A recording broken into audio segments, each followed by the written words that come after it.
Hello there, guys, and welcome back to my channel for, well, what's essentially a live reaction and player ratings live stream, even though it's not live directly after the game. But, it's 2 days later. I can't lie, I was just too tired. Yesterday, I was so tired, I just did not have the energy to stream once I get home. So I was like, okay, let me just do it tomorrow. So here we are, back from Milan, back from another 3 points stolen from an away ground. I can't even talk anymore. But what I can say is I had a flipping great time. What I will also say, though, is not really sure what everyone else thought about the game because, I was watching it. I was gassed we scored. But maybe people watching on TV had a different view on everything that happened, obviously, on the red card, on the penalty. There's a lot to get through, let alone all the flipping amount of news that have come out surrounding Chelsea in the last 2 days. Nkunku, Mbappe, as mental as that is, but we'll get to that in a minute, whether that's anything serious or not. New head of recruitment or head scout or whatever, basically whatever terminology you really want. There's loads of other things. I can't even think of all of them anymore. It's mental, absolutely mental, honestly. For now, I'm joined by Aaron and Pice. Later on, Charlie should be joining us as well. So we're in for a fun one. Pice, I'll start with you. Thank you for being here as always, mate. I appreciate it. What can I say? How was Tuesday night from your perspective? Like, obviously we chatted a little bit in like the group chat and stuff, but was it as gassed from the TV as it was from inside the ground? Because the second half was, nothing much happened really, but the first half was incredible again. Like I was like, what are we doing? Like, yeah, maybe it helped a little bit by the ref. We'll get to that, but I was just hyped, man. Like honestly, what is this? How have we got to a situation from a few weeks ago? I was like, thankfully we don't have to play tomorrow or the next day. And now I'm like, when is the next game? Give me it immediately. Do you know what I mean? Like, it's crazy. Yeah, similar vibes when Lampard left for me, to be fair. And Tuchel came in, I was really excited to see the team play, and now really excited to see Chelsea play under Graham Potter. We're playing really good football, and I think I just described it like I don't think you could have got possibly a better night. Like if you had planned out the night, an early red card, 2 goals away, like the atmosphere just not really affecting the players. I thought we played really well. And I could tell like when when it was you wouldn't have seen, but when it was showing the sort of cameras in the tunnel and stuff like that, like I always watch Chelsea players and they looked like Chelsea players that walked out for a Champions League final. Like they were very serious.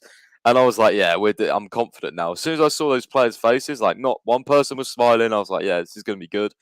And it was. Yeah, Giroud had a great chance to score. I don't know how he didn't score. That would have made the game interesting. But we played really well. I think the second half we just kind of dropped off and chilled out a little bit, and kind of just kept the ball. I think even at one point you guys were chanting like, LA, LA, and all that in the stands, and I was like, yeah, could you have a better night? Like just San Siro 2-0, passing the ball around.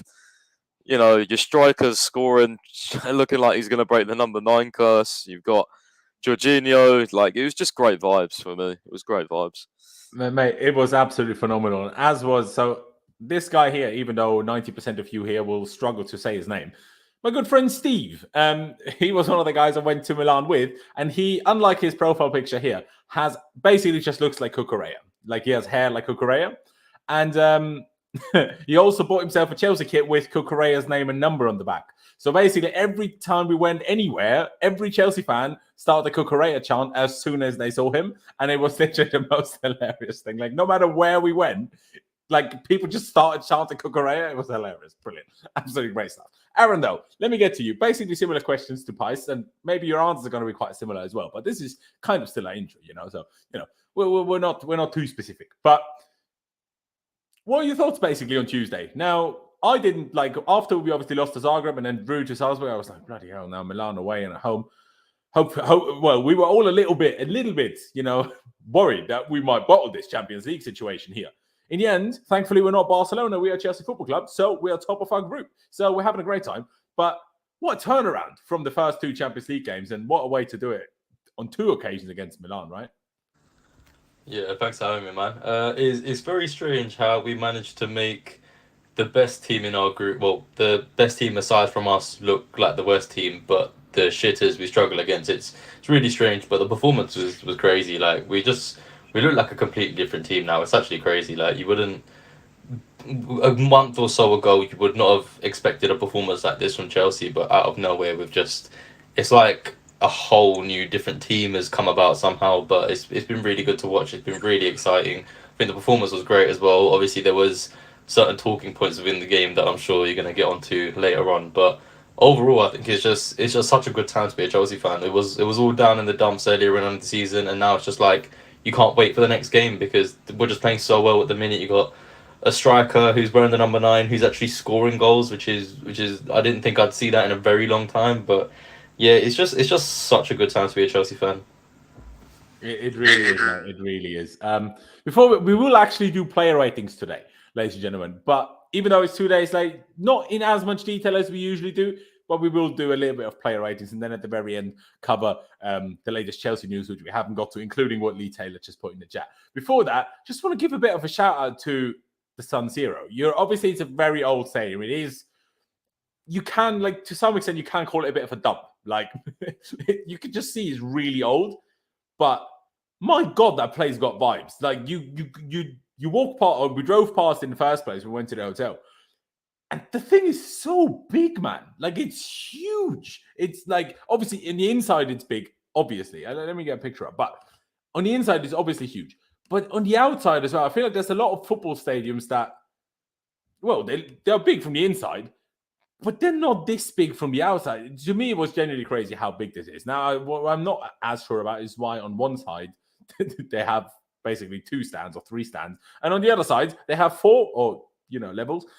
Not sure about that, but this place is flipping huge. 4,000 people in the away end. It's just a normal allocation. Absolutely mental. I will have to say, though, the organization of a city that has 2 huge clubs in Inter and AC Milan, they clearly hold reasonably big football games on a very regular basis. The city of Milan seemed to have no clue how to deal with away fans. Like, we walked into a tube, right? And we was all just singing, way too many people in that tube. All of a sudden, they open the door again. This tube isn't running. All right. But no information as to what other way to the stadium we're now supposed to take, because this is the way we were told we should go. Do you know what I mean? And then, okay, people just stay there. All of a sudden, they turn off the lights in the tube after people leave. Turn out, they were just trying to get people off the train. The few that did stay on, they would just went to the ground perfectly normal. Everyone else split up. Someone trying to get cabs, someone trying to get other tube lines. It was a whole shit show. And then the whole security, they just overdo it, man. Why do I have to get patted down twice?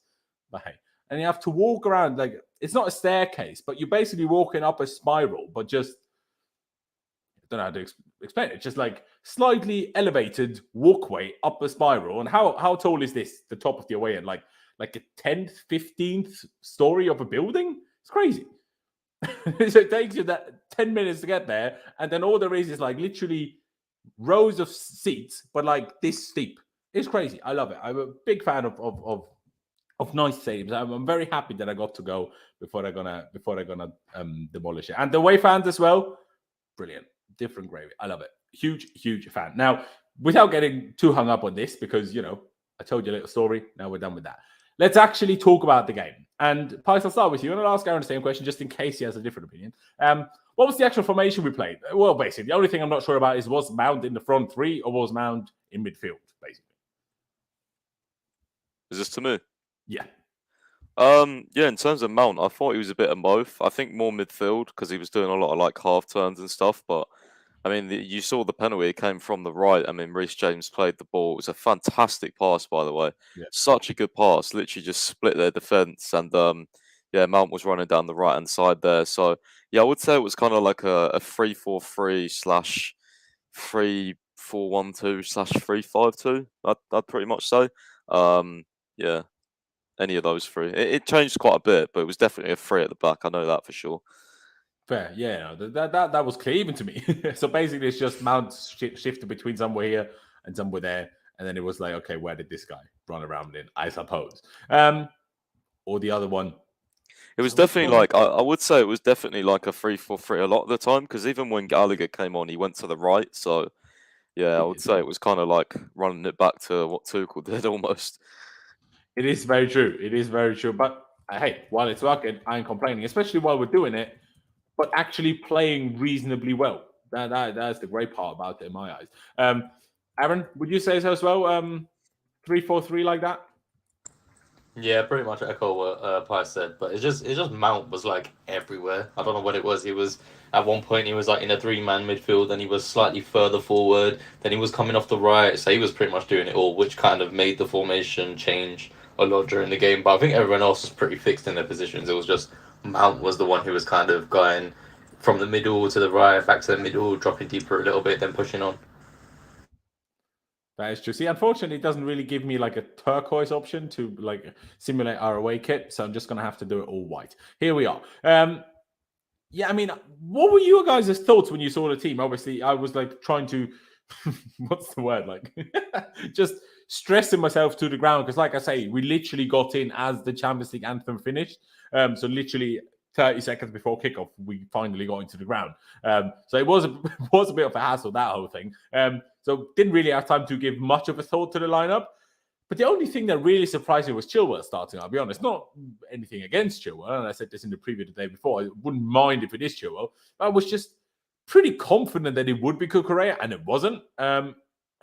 Otherwise, any other surprises in there, Aaron, for you? No, not really. When I first saw the lineup, I don't know why, but it just felt very Thomas Tuchel-esque in the sense of that's sort of pretty much a lineup that he would go for. So it was slightly unexpected in terms of I thought it might be a little bit more different. So you'd have like slightly more fluid change of between a 3 and a 4. But yeah, other than that, I didn't really have too many problems with the lineup at all. I just thought it just gave me shades of Thomas Tuchel. So I thought it'd be a little bit more different based off of what Graham Potter's done in his first few games. No, it is true. It is true. The only other thing I wasn't sure about, would it be Koba and Ruben or would it be Koba and Jorginho? It turned out in the end it was Koba and Jorginho. Pice, your thoughts on the team when it came out at the time? Pretty much. I mean, I was pretty happy, but pretty much kind of what Aaron said. I was pretty shocked, and what you said with Chilwell starting, I was almost certain that Cucurella would start. Just because I didn't know if Chilwell was ready, and I think I did player ratings on Charlie's stream. I think I gave him one of the lowest ratings, but yeah, I just think the team overall was like what I kind of expected it to be. Like I think we did put Ruben in our like predicted team, but I think we also said like don't be surprised if Jorginho plays with Kova, and I think Graham Potter actually explained it. He was asked about it, and he said Jorginho's really experienced, and he said he knows the stadium, and apparently Jorginho kept like not nudging Potter, but apparently he kept like reiterating how much he loves playing at this stadium. And I didn't actually think he's played here loads of times, only the times he's been in it, because it's not even their like national team home stadium. I swear it might be, but I don't know. Yeah. No, but you've got to remember he played for Napoli and in the Serie A for a while, right? And because it's the home stadium of two teams, he will have 2 games there every season in the league while he played in Italy, right? So and it worked out great because at least twice a year. It worked out great because I thought he played really well and Ruben got to come on. So, I mean, best of both worlds, really. Exactly. The only negative on the day was Reece James' injury. Let's just cover it now. Seems to be okay. Now, we haven't got full confirmation of anyone just yet, but seems to be doing somewhat okay. They didn't tell us yet what the injury is, but the reporters have said that he shouldn't be out for too long, and he's expected to be back either for the midweek game next week, which is against Brentford, or Man United on the weekend. So not too bad. What I found the most funny thing, I should probably have prepared to get the picture up, what I'm going to talk about now, but hey, I haven't. Reece James, because of his injury, I think anyway, stayed a day extra in Milan because I assume he just knew, well, can't exactly play on Sunday anyway. And then he's probably asked, can I stay? And he was allowed. So then loads of like fans, obviously I left yesterday already, but loads of fans saw him just somewhere in Milan, and then even more saw him like at Gatwick. And he just flew back on a normal EasyJet flight. I'm like, what the flip? Like, why are you going back on an EasyJet flight? I mean, I actually, one of my followers actually messaged me and said, look, Reece James is on my EasyJet flight. I was like, what the hell? And then I said, like, can you ask him like how he is and stuff like that? And apparently, like, he had a team around him, like they wouldn't let, you know what I mean? Like they wouldn't really let people near him unless it was for a signature. So yeah, apparently his team were like, yeah, you can't talk to him. Essentially, it's quite crazy. That is kind of weird. But then I don't really like, why take an EasyJet flight if you're then going to have a team around you to block you off from everybody anyway? Surely at that point, just get a more fancy flight, right? If you don't want anyone to talk to you. Yeah. But hey, each their own, I suppose. But in the end, still, if you're sat on an EasyJet flight, if any of you have ever been on an EasyJet flight, you don't have a lot of leg room. So his knee injury can't exactly have been that bad if he's sitting on an EasyJet flight. Even if he's on the exit row, emergency exit row with a little more leg room. Even a little more leg room on an EasyJet flight is no leg room. So, we'll take everything we can and hope that he's back very, very soon, especially because on that side, we just said Cucurella, Chilwell, we have two who we don't mind really which one of the two plays, even though all of us have slight preferences, right?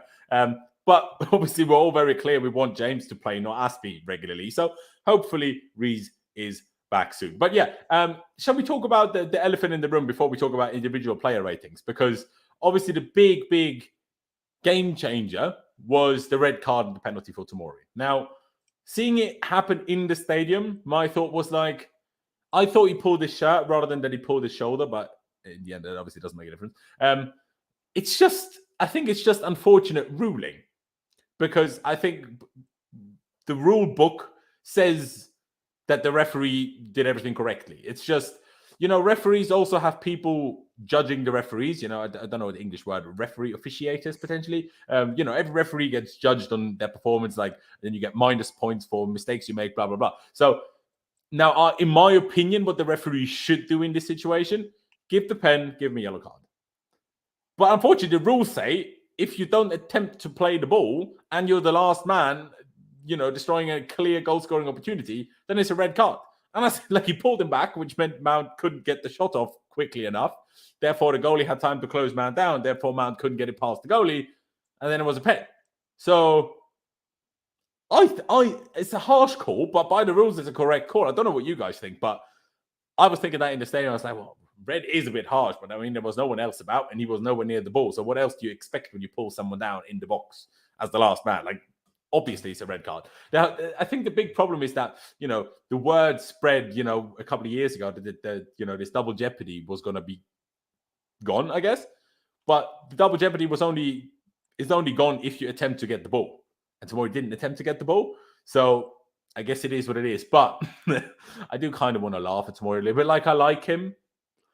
But I like him a little bit less after his press conferences ahead of these two games. I'm stop giving it a big one. Be a bit more appreciative, lad.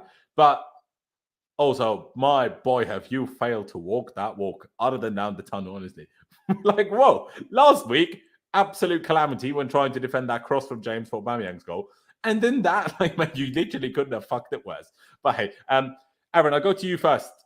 Do you see what I mean? Or, obviously, the rule book says what the rule book says. But do you disagree with the rule book drastically? Or do you think the ref did anything wrong in that situation?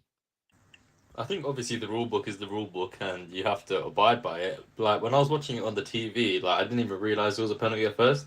And then when I saw the referee blow the whistle, I thought, oh shit, that. It did look very soft. None of, as I was saying to you earlier when we were speaking, I didn't see any of the Chelsea players actually appeal for a penalty in the first place. And then the whistle went out of nowhere, and then you just see a red card pulled out of his pocket. And when you dissect the rules, it obviously is the double jeopardy in the sense of if you're given a penalty there, you have to give the red card. But I did feel like it was a bit soft. But it's an interesting one because I get that it's the goal scoring opportunity that Mount had would have been a lot more of an opportunity had he not had Tomori sort of on his shoulder pulling him back and whatever. But I did still feel like it was a little bit soft. I feel like, when they say the game's gone soft, it kind of felt like one of them because back in the days that would never have been a penalty. But obviously the way the game's changed and the rules are now, you kind of can't really argue with it. But I think it is quite funny in the sense of all players who was giving a press conference and speaking a lot, the one player who had an absolute stinker both games was Tomori himself. So that did fill me with a little bit of laughter. But the way he played over the two games, the way Giroud played, missing that chance, I fully thought they were agents for Chelsea still. I thought they were still on our books. I wasn't ready for the screen, and then I have to go back to unmute myself first. Otherwise, I'll be like, ooh, that's feedback. Someone has... It's muted. Yeah, Aaron, I think if you have them somewhere, maybe get yourself earphones, because otherwise, seemingly, we have some feedback right now. Regardless, I do agree with you, mate. Is that better? Yes. I can't hear myself, at least. Great news. See, sorry about that. No worries. one, not counter argument is the wrong word, but what I'll say to you is, I think the reason why it looked so soft is because Mount didn't go down. And I think most other players in that situation, when they get that pull, just go down. And then no one says it's soft. But because Mount stayed up to try and shoot, everyone's like, well, he stayed up. But to me, it was still very clear that, well, just from my perspective that I had, I was like, okay, Mount's get this. I expect him to bang this. And then you see Tomori holding him back, which, well, slows Mount down with following the ball, meaning he gets to the ball much later, meaning it drastically made the chance for him worse. So I agreed with it, if I'm honest. But I do also understand why some people say it's soft or harsh or whatever. I think I do think that was what's the word? Just highlighted by the fact that Mount just didn't go down, because he could easily have gone down on the pull and so many other players would, and then not a single person would have complained. But I think it was the fact that no Chelsea player actually appealed for the penalty either that kind of made it look softer than he actually was. Because like, if Mount had, even if he was on his feet and then he turned to the referee and like stuck his arms in the air and started shouting or whatever, kind of looked like you're appealing it a little bit. But it's the fact that he just carried on, no one really appealed it, and then out of nowhere you just heard the whistle go. That's why it might seem like it was even softer. Yeah, that is true. It's weird, really, because, I mean, I guess you can appeal instantly, but to me, the whistle came almost at the same time as the shot was saved. So but that was my perspective, obviously, right? So maybe on TV that all seemed a little bit slower. But to me, it was like, well, as soon as the save was made, he already blew the whistle. So no one had time to call for anything, because as soon as Mount shot and it was saved, the whistle was already blown. But maybe that was actually more distance between that than I remember. Paisto, what's your perspective on that red card and on the penalty? For me, it was extremely, extremely harsh. I actually disagree. I don't think there was even enough for him to go down in the first place. I've watched it back so many times. And I think even Mount knows, because he said after the game that he was a bit surprised because he still could get his shot away. So, I mean, look, we'll take it. We deserve some luck, but I do think we got very, very lucky. Yeah, I do hear that. I mean, it's always been my perspective that if you hinder a player in shooting properly, that should always be a foul. And I've always thought that. And I've always, in the past, I've usually had to be annoyed by referees not agreeing with that, apparently, because the amount of times I've seen situations like that where you get a nudge and then someone shoots. And I'm like, well, just because he shot, the shot was way worse because he got nudged or pulled first. And then it has, been applied like that in this game. And then I understand, because usually it is, and I understand what people say it's soft. For me, it's like, oh, wait, I almost have the perspective, well, the others just always got it wrong. But I do also understand what you mean. The pull is weird because he pulls him with the right hand first, then he takes the right hand off, and then he pulls him again with the left hand. So I'm like people say it's harsh, blah, blah. Tomori's just an idiot. Sorry. Was positioning his fucking stupid. What are you doing, man? Like, sorry. Like that, no wonder Maguire plays over you for England. Like, what are you doing? And then to not only pull him once, but to pull him twice in the box. Like, are you dumb? Sorry, like, honestly, if doing things like that, I even understand Lampard telling you can't do things like that. Nearly 3 years more experience than when Lampard let you go. How can you do? Sorry, you're in the country of where they know how to defend. That's what Italy is known for. And sorry, come on. Honestly, Paolo Maldini must have been screaming at his face when he saw him after the game. What? How can you do that? I mean, as much as you think it's soft, do you not agree that what an idiot Tomori is for doing the whole thing? I think he didn't do himself any favours. I think Mount was a clear throw and goal. His instincts kind of took over. Look, I'm gonna put my hands out, and I don't know. For me, I always judge it with, if that happened against us, what would my reaction be? And I'd be absolutely furious. So that's the reason why I'm going to try and stay unbiased and say we got lucky. Okay, I hear that. It's really weird because, I mean, like actually, for me, a pull is it's clear force. For me, he's kind of just sticking his arm out and he's kind of tugging. Like it's kind of like I don't know. I can't see any forceful intent there. He's kind of just. Yeah, I don't know. It was a weird one for me. As I said, I've watched it back a lot. You know what my response at the time was? Now, just take whoever is with you, I don't know, your brother, and ask him to pull on your shoulder and then do two things. Once, just let him pull, and once, pull against it. and then, I don't know, look in a mirror. If you let yourself be pulled, of course you see how drastic it is. But if you just tighten your shoulder and try to not get pulled, which obviously Mount was doing, then it doesn't look like a pull, or it doesn't look like much, because, well, you know, you're trying to not fall. But if obviously, you know how when like Jorginho gets the slightest touch in midfield, he always falls over and gets the free kick every time. Jorginho doesn't have to fall over. If he doesn't want to, he doesn't have to. And I think that's the same situation here. If Mount wanted to, he could easily fall over. Now, maybe the ref actually doesn't give it then because he says you fell too easily type thing. But that's what it was for me. Because he stayed up and tried to shoot, but he clearly slowed him down in getting to the ball. That almost made it worse. I don't know. But let's not get too hung up on this situation. What's fact, though, is that it drastically impacted the game. Obviously, how long into the game was that? Like 20 minutes? Not even that. And they were down to 10 men. Obviously, that made the whole game a lot more very different, let's just say. Jorginho stepped up, of course, scored the pen. Fantastic. But after that, it was kind of plain sailing. It was just a case of ideally we get a second and a third and just make sure we keep them out. And I mean, they had the first shot on target in the 91st or whatever minute it was, that shot from Rafael Leao. So, you know, as much as they were down to 10 men, it was still a hostile atmosphere. Jorginho still had to first take his pen. And you can't, honestly, I don't think you can complain at it at all. Like, you have to do what you have to do. And it's not our fault that they had the man sent off. And I think we dealt with it really, really well. Aaron, what did you think of the performance after they went down to 10 men? Do you think we should have done more, or were you happy with it? I feel like we definitely could have done more based off the fact that when we played the home fixture, there was 11 versus 11 and we won 3-0. I feel like even when you sort of looked at the way that we were playing and the sort of space that there was, I feel like we definitely could have done a lot more. But I think more than anything, the getting the 2-0 done, getting some legs or getting some minutes into people who needed it is a lot more important. As long as we're getting 3 points anyway, it doesn't really matter too much. But I do still feel like we could have probably got a few more in there. But it's one of those things where at least we managed to get the job done no matter what.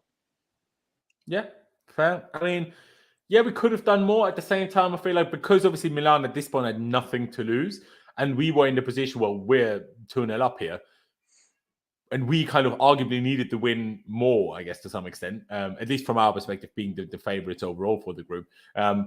The more you risk, the more you open up, and, you know, they had nothing to lose. So, and once they get 2-1, well, if they get a 2-1, the stadium like goes crazy, and that gives them such a boost. I'd rather just make sure you keep the 2-0, and if you can get a third, do. Like Aubameyang had 2 occasions where he easily could have scored one. Gallagher should have scored that tight angle one, in my opinion. So we could have scored 3. But I was more happy with just make sure we don't concede, don't let them get back into it, and then we're living. Do you know what I mean? Pice, what's your perspective on it? Same thing, really. I think we could have done more, but, you know, I think it was a professional performance in the end, and it was just one of those where we went out and got the job done. I don't think we could have asked for any more. I mean, 6 points out of 2 AC Milan fixtures, 5-0 on aggregate of the 2 legs. Clearly played better than in both games. Yeah, I think it was perfect. You know, if we'd been greedy, we'd probably ask for a bit more, maybe 3 or 4 goals, but we still did have a couple more chances. So, yeah, I think it was nice and relaxed in the end. And I think when the players sensed that it was going to be nice and relaxed, they all also took that attitude, because it was like, I don't think they expected it to be like this. So I think they just kind of enjoyed themselves in the end. Absolutely. I do agree with that. And also, I think part of it, at least in the first half, you saw Milan, they kind of lost their heads a little bit after the 1-0 and then the 2-0. And they were getting a little bit rash with some of the challenges. I'm like, we could have probably pushed more, and that it's always like that 1 yard extra, even in your own half, often if that happens on a regular basis, allows you to create more chances, score more goals. But when the opposition is so rash and you're comfortably in the lead anyway, I'd rather you be safe than sorry. I mean, we had an injury in the end anyway, but there could have been way more injuries with the way Milan were flying in, at least from my perspective. So, you know, I'll take it. But this super chat we're talking about, I appreciate, as always, ladies and gentlemen, if you want to get involved with super chats to make sure you steer our conversation in certain directions, get involved. But he says that Georgian winger from Napoli, absolute baller. Now, maybe one day I'll have to just learn his name, but so far he's also that Georgian winger from Napoli, because I'm struggling with his name. But it's Kubica Kvaratskhelia. Sorry? Kubica Kvaratskhelia. My guy. There you go. that. But yeah, what a player. Honestly, what a baller. Like, I really like Rafael Leao, but I think with the actual attributes of a player, I might even like that Georgian winger from Napoli, might even like him a little more. I love him. What a player. What a player. Now, who knows how long he's going to stay at Napoli for and how much he will be sold for when he does leave, but what a player. Love him. What a piece of scouting as well for Napoli. Fair flipping play.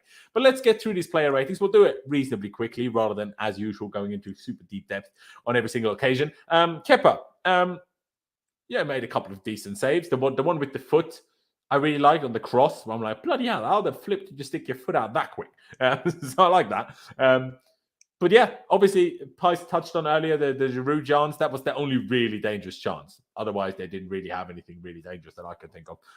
So don't really know what to give him, if I'm honest. I mean, his distribution was good, other than one occasion once he played a pretty bad ball. But I don't really know. Like 6.5, 7 is what I'm feeling. Pice, what about you?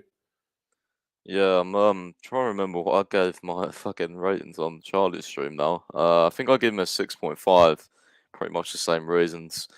And although he's like been good lately, he's not really like, I can't remember a fixture where he started where he's been tested massively. So I don't know. As much as he's been good, like I do want to see him get tested a little bit more, but at the same time I don't, because that means that we don't defend as well. So yeah.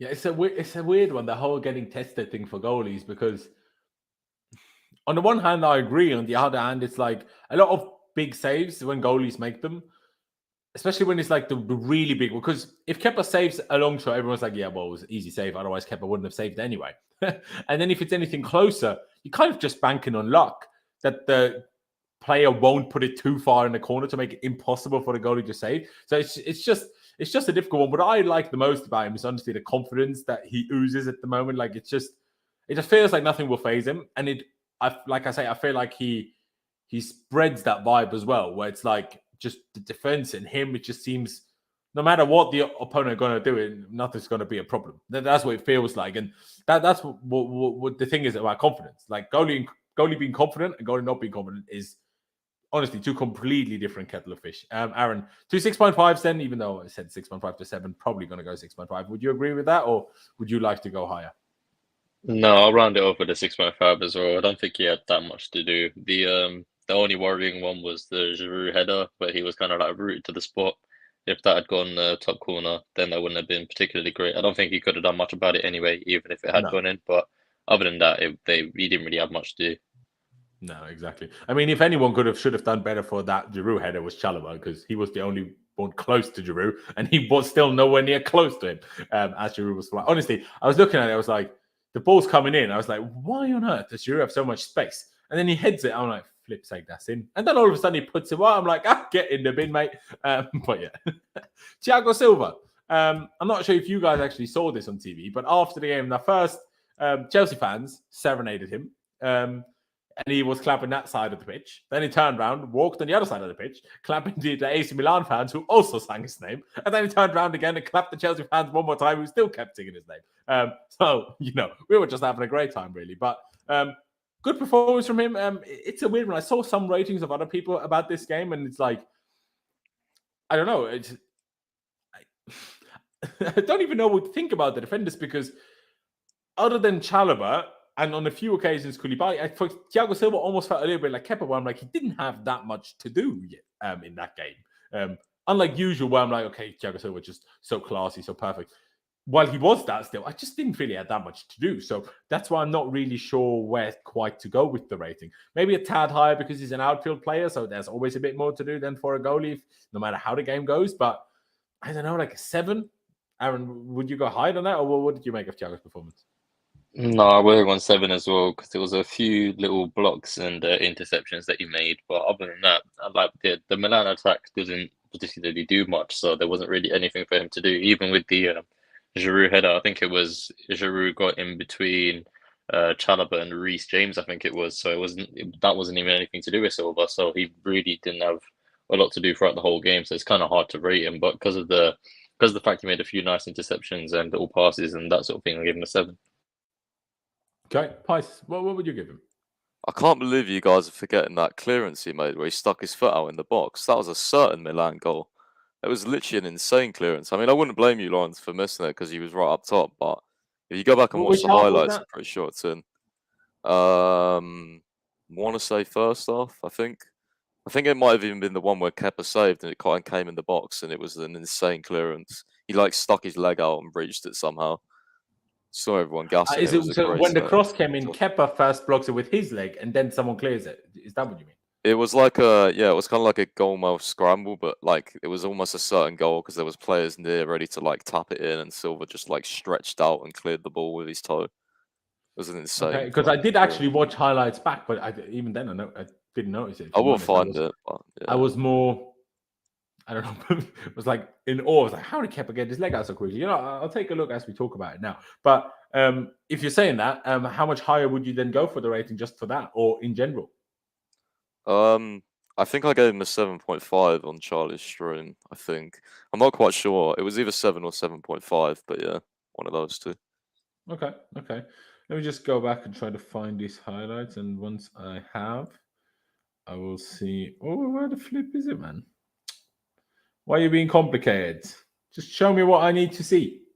And I'll take a look at that and see if I would change my rating. But for the time being, we'll leave it at a 7.5. Now, just because I was most impressed by Koulibaly, let's do Chalobah first. Not an easy day for him, of course, playing against Rafael Leao, especially Rafael Leao in this case compared to last week having Theo Hernandez behind him, even though Theo Hernandez half of the time when they had the ball was actually more midfield than at left back. But, that's their own problem.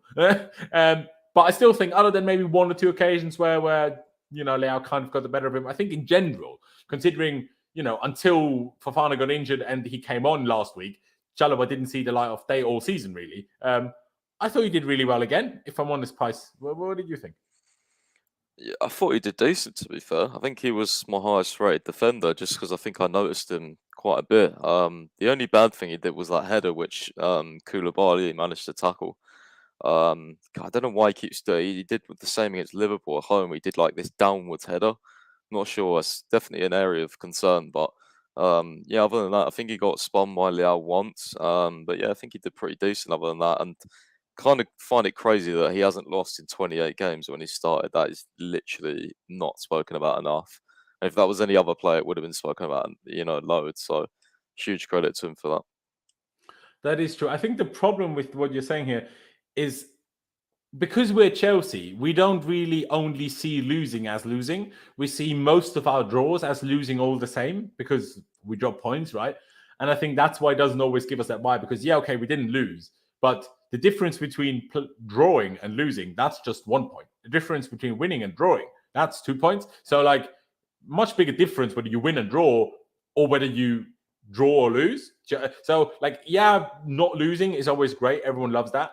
But at the same time, it's like, I'd much like, obviously, just because that's how points work, but I'd much rather lose one game but then draw less than just draw too many games. So I think that's just why it's been held against him, or not held against him, but that's maybe why he hasn't gotten quite the recognition for those stats, because it's like, well, yeah, but if we draw 1-1 against Burnley, we're still not flipping celebrating, are we? Do you know what I mean? Well, I don't know because I don't know how many draws are included in that, to be fair. So I couldn't judge. I just think Chelsea fans are very harsh on him in general.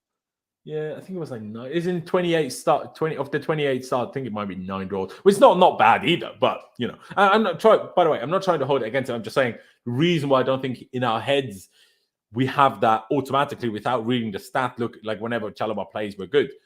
It's because we still get draws, and then we still associate those games with negative memories, if that makes sense. But yeah, I do hear you. Did you say a rating? Sorry, man. I'm just trying to find this Thiago Silva thing here. I think I went with 8 on the night, to be fair, because I was really impressed with how he dealt with the pressure and just his overall performance was pretty good. I think. Fair dues. I mean, Aaron, would you go as high as an 8? Doing this 2 days later is a little bit more difficult, obviously, because it's kind of like you don't remember as much. But it's no easy task to keep Rafael Leao quiet because he is a very tricky player, and you can see that he was trying to pull off a lot of tricks, and he kind of had to take the game on his back a little bit when they went down to 10. So to deal with that, it was quite good of him. I know that incident Price was talking about with the downwards header. He's done that quite a few times, which is It's really weird. I don't understand why he does it. He needs to get it out of his game because it can cause a lot of issues. I remember I think it was Liverpool, and it led to a goal. But other than that, I think he had a pretty decent game. I think the whole defense had a pretty decent game to keep them quiet. Even though they didn't come forward too much when they did, they didn't really get a sniff of goal. So I'd probably go with like a 7.5. Okay. I mean, I probably would have gone 7. Like, I still think it was good, but I don't know. I think it was better than Thiago Silva. I did see now, by the way, what you were talking about with the clearance. I do see it. I do see Drew maybe would have gotten there if Thiago Silva doesn't. It is true. It is true. I might not make it quite as great as you made it sound, in my opinion, but it was still good, I will say. For me, it's a certain goal if he doesn't get there. So I think it's a great clearance. I agree, but it's only a certain goal because of Thiago Silva's own first touch. So, like, Kepa, I watch it back now. So Kepa touches it, then Thiago Silva touches it. The point is, though, do you think any of our somewhere, then he clears it? Do you think any of our other defenders do that clearance? Because I don't. That's the difference for me with Silva. I don't know. I think our defenders are pretty good at clearing things. I don't think they have the instincts. Probably like other things usually. Sorry. I don't think they have the instincts and class like him. Oh no, absolutely not. Of course not. But yeah, clearance in it. I don't know. If I'm honest, you ask me, do I think anyone else does? I'm not sure. Some might not. Probably defend some day form. I don't know if I'm honest. But still, no, it was a good clearance, to be fair to it. It absolutely was. Do I want to raise my rating to a 7.5 because of it? Probably not, if I'm honest. But hey, here we are. Koulibaly, of the back three, the guy who I was most impressed with. I don't know, there was this one counter-attack they had in the second half, and he just pulled off a great tackle to stop them. I was just very happy with it. And I don't know. I would have given the other two both a 7, and I would have given Thiago Koulibaly like a 7.5 or maybe even an 8. Aaron, did you think Koulibaly was the best of the three, the most impressive of the three, or was that just me? No, I think he was definitely the best of the three. I think even more so for me, it was kind of like I felt like Chilwell didn't have a great game, and I'm sure we'll get onto that very shortly, but I don't think he had a particularly good game. But there was a lot of instances where you could see Koulibaly would try and drive forward and give Chilwell that extra option to then play the ball in and bring it forward. So he had a lot of that attacking intent when he picked up the ball. And I think there was can't remember off the top of my head, but I think there was an instance where he made quite a good block or clearance or something. But I'd probably go with an 8 for Koulibaly just because he was actually trying to push on even when we were like a little bit more reserved on the ball, kind of like just trying to hold it, keep it together. He was trying to push forward and actually create chances as well. And he was giving that outlet on the left to Chilwell, who's kind of acting like a left winger at times. It's kind of overlapping Chilwell and getting into that attacking line. Okay, fair. I hear it. Pice, what about you, Koulibaly? Were you impressed with him? Yeah, I thought he was pretty decent. I think it suited him this game, Italian opposition. Think he probably quite enjoyed it, like Jorginho. I think I went with a 7.5. I was probably most impressed with the tackle he made when Chalobah lost the ball when he put that header. Yeah. So yeah, I'd go with 7.5 as well. Okay. Aaron, so did you say 7.5 or did you say 8? No, I said 8 because we gave Chalobah 7.5 and I was more impressed with Koulibaly, so I'll go 0.5 higher. Fair dues then. You already touched on him. Let's do Ben Chilwell. I don't think it was amazing. I just think defensively, on the weekend it was Cucurella who I thought this about against Wolves. I'm like, stop letting them cross. And then in this game, it was Chilwell who let them cross every time. I'm like, can you please try to stop them from crossing? Like, sometimes you can't do anything about it. I'm very well aware. But both of them seemed like in these games, but they didn't even attempt to block any of these crosses. I'm like, come on, stop letting these people cross, man. Like, especially when, last week, okay, more okay. Because, they had Diego Costa who didn't play serious football until a week before that, for God knows how long. But AC Milan strikers, Olivier Giroud, can you stop letting them cross, Chile, please, for the love of God? But there was also a few good things I thought he did. There was a couple of nice runs. He held the ball well on a couple of occasions. Now, his crossing wasn't great. I'm still surprised, even in hindsight, why it was him that was picked to start and not Cucurella, if I'm being perfectly honest with you. But I don't think it was awful. I don't know. I'm just trying to decide if I still want to give him an average 6, if I want to go just below a 6. Pice, do you want to help me out? Would you give him below the 6 or would you stick around the 6 area? I went with 6. I thought he was pretty average. I thought he worked quite hard. He was up and down quite a lot, but yeah, no real attacking threat for me. The thing is like with Cucurella and Chilwell, it's like when Chilwell starts, like I almost not want to see like a goal or assist every game, like kind of Reece has been doing, but I want to see something. I felt like there was quite a few times, especially second half, where he kind of got into the box, and there was one occasion where he just like almost like froze when he got the ball in the box, and just like it just came a mess, and he just lost the ball. I was like, what on earth are you doing? So. Yeah, I'll give him a 6. Nice to see him back and playing, but I do think we lose something, especially even just ball progression, like those line-breaking passes that Cucurella makes when he doesn't play. I do think we lose that a little bit with Chilwell. Chilwell does seem to pass it sideways and backwards quite a lot. Yeah, I do agree with that. I think it's at the moment it seems like that Chilwell is a good bit quicker than Cucurella from what I've gathered so far. Maybe not in pure acceleration, but in like when you're talking more than 20 yards, Chilwell I see is a good bit quicker. You even saw when Cucurella came on, Chilwell earlier in the game ran past whoever the player was he was playing against on a regular basis. Like every time they were sprinting, Chile was quicker. Cucurella was there.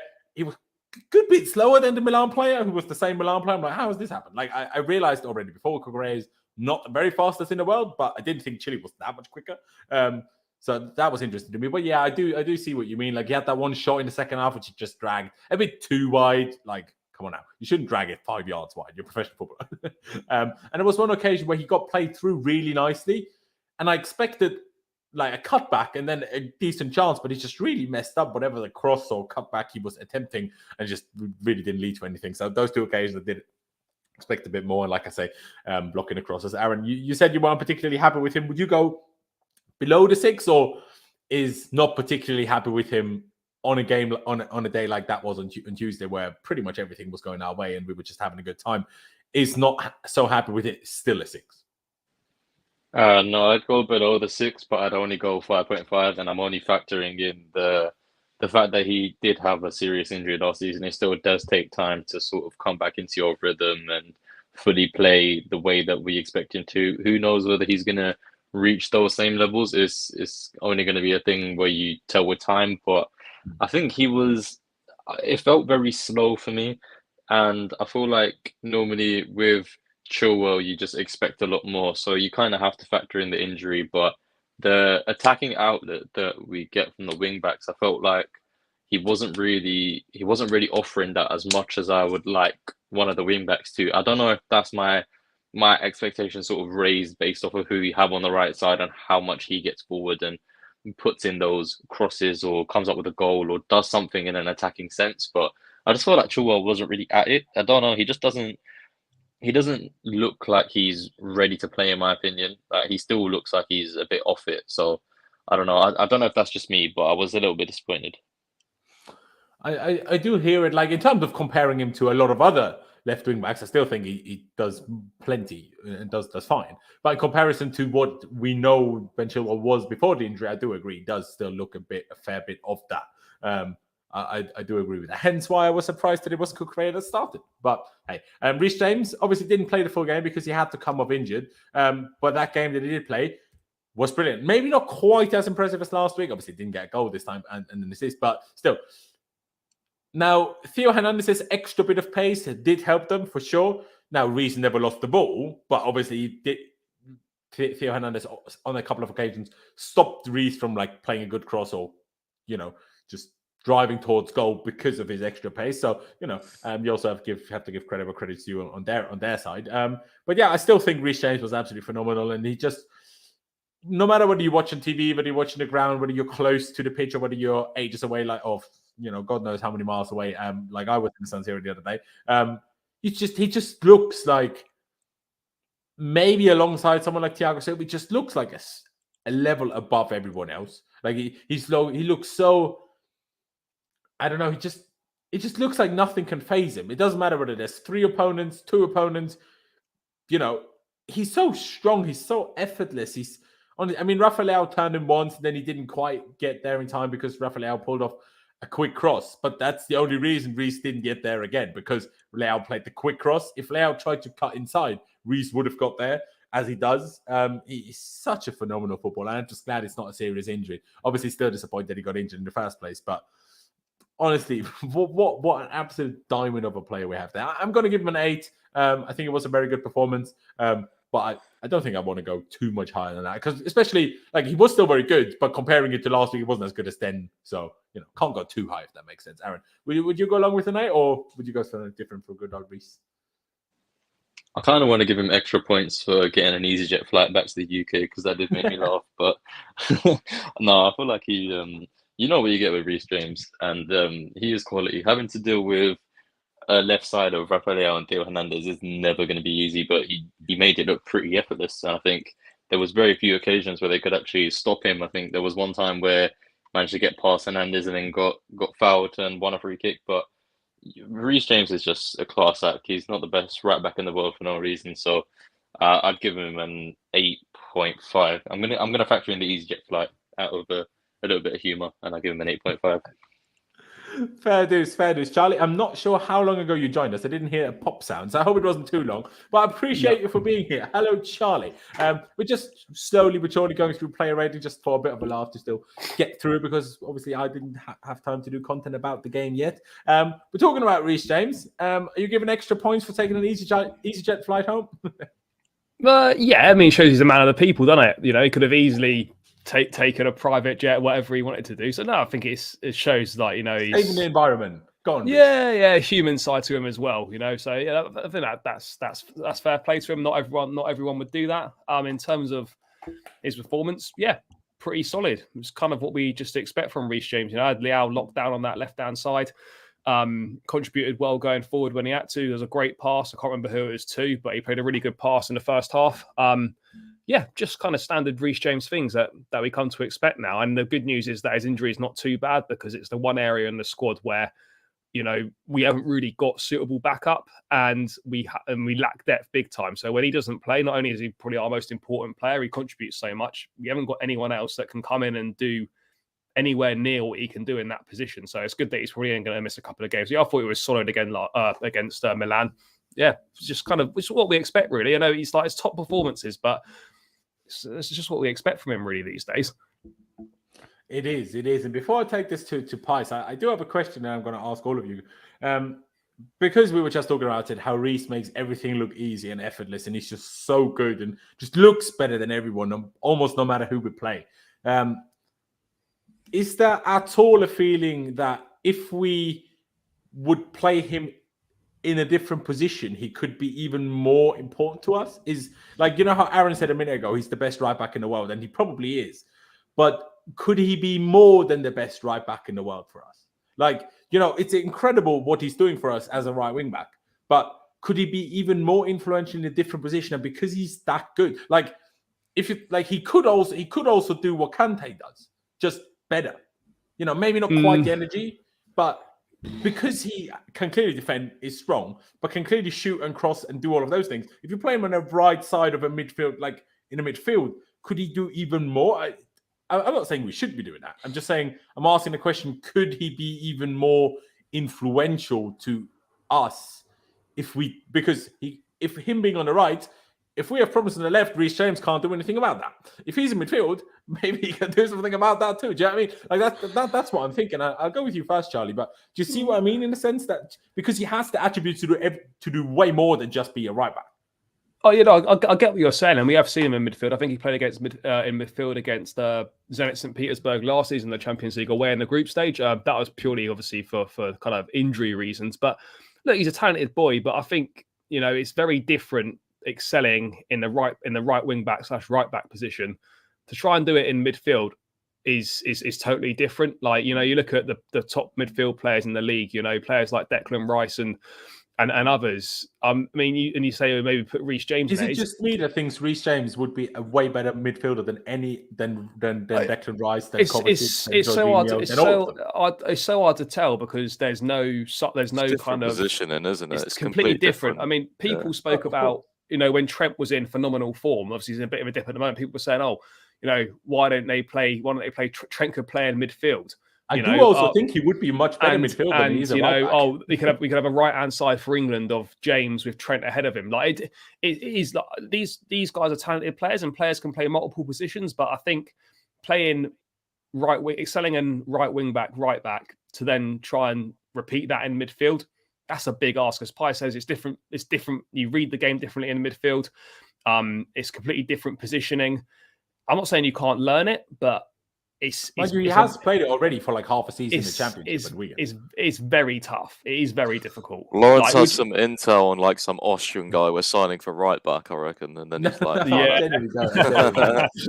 Nah, I get what you're saying. We linked to what's his name, Florian Kainz. No, was it Florian Kainz? No, Konrad Leimer. Konrad Leimer from RB Leipzig, who's a midfielder. So no, not right back. No, I get what you're saying, but I just think it's a big ask. And if Reece James ever did convert to midfield, who are we going to get or put there that would be anywhere near as good as what he does on that right hand side? That's the thing. So absolutely. Like, that would be a problem in and of itself. I'm just thinking, could he be even more influential elsewhere? I mean, someone said just play him right wing. Maybe we should do that as well. But then you just can't use his defensive strength as much if you put him right wing. Yeah. But would he be better than all of our wingers? Right wing anyway, though, isn't it? Well, yeah, he is.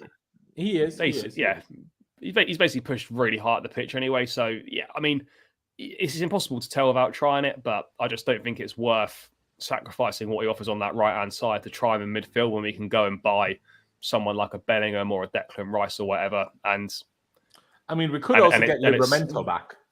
You know, yeah, there's a possibility. Elsewhere, I guess, but who knows what Livramento is going to be like after we need to see that. But then also when you take all of that into account, you're not going to find another right wing back who's got that same pace, that same power, who can drive forward, puts a cross in like him. You're not going to be able to find someone who can replicate that on the right side to then allow Reece to maybe come more forward into the middle or push on further forward. So although he may be able to excel in another position, you're then gonna take a hit no matter what at that right wing back spot. You're not gonna get somebody better than him. There's not a right back as well. There's not a right back or a right wing back that is as good as defensively as him. So whatever and you not do, really of a similar profile either. He's such a unique player that I feel like he's even more influential than we may even think. Because if we like had a different right back or something or a right wing back and we put him in midfield, like there's not a better one-on-one defender, man. Like he's in such good form. Like he's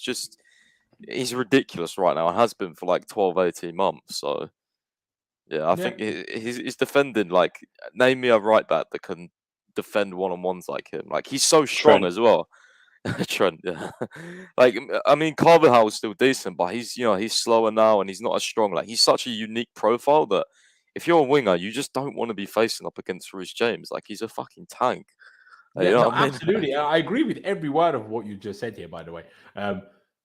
He absolutely is the best. It's just midfielders are more crucial to any team than the right backs are. The right wing backs is a slightly different situation, but obviously who knows whether we for all time will play right wing back. And then when he's a proper right back, he can't be quite as high. And then would we be better off just exploiting his crazy talent elsewhere? Again, I'm not even saying I wanted to. I mean, do you remember those? Do you remember those like 2 or 3 games where Tuchel played like Reece and Chile like inverted, and there was one game at home where he was basically playing like as a third centre mid.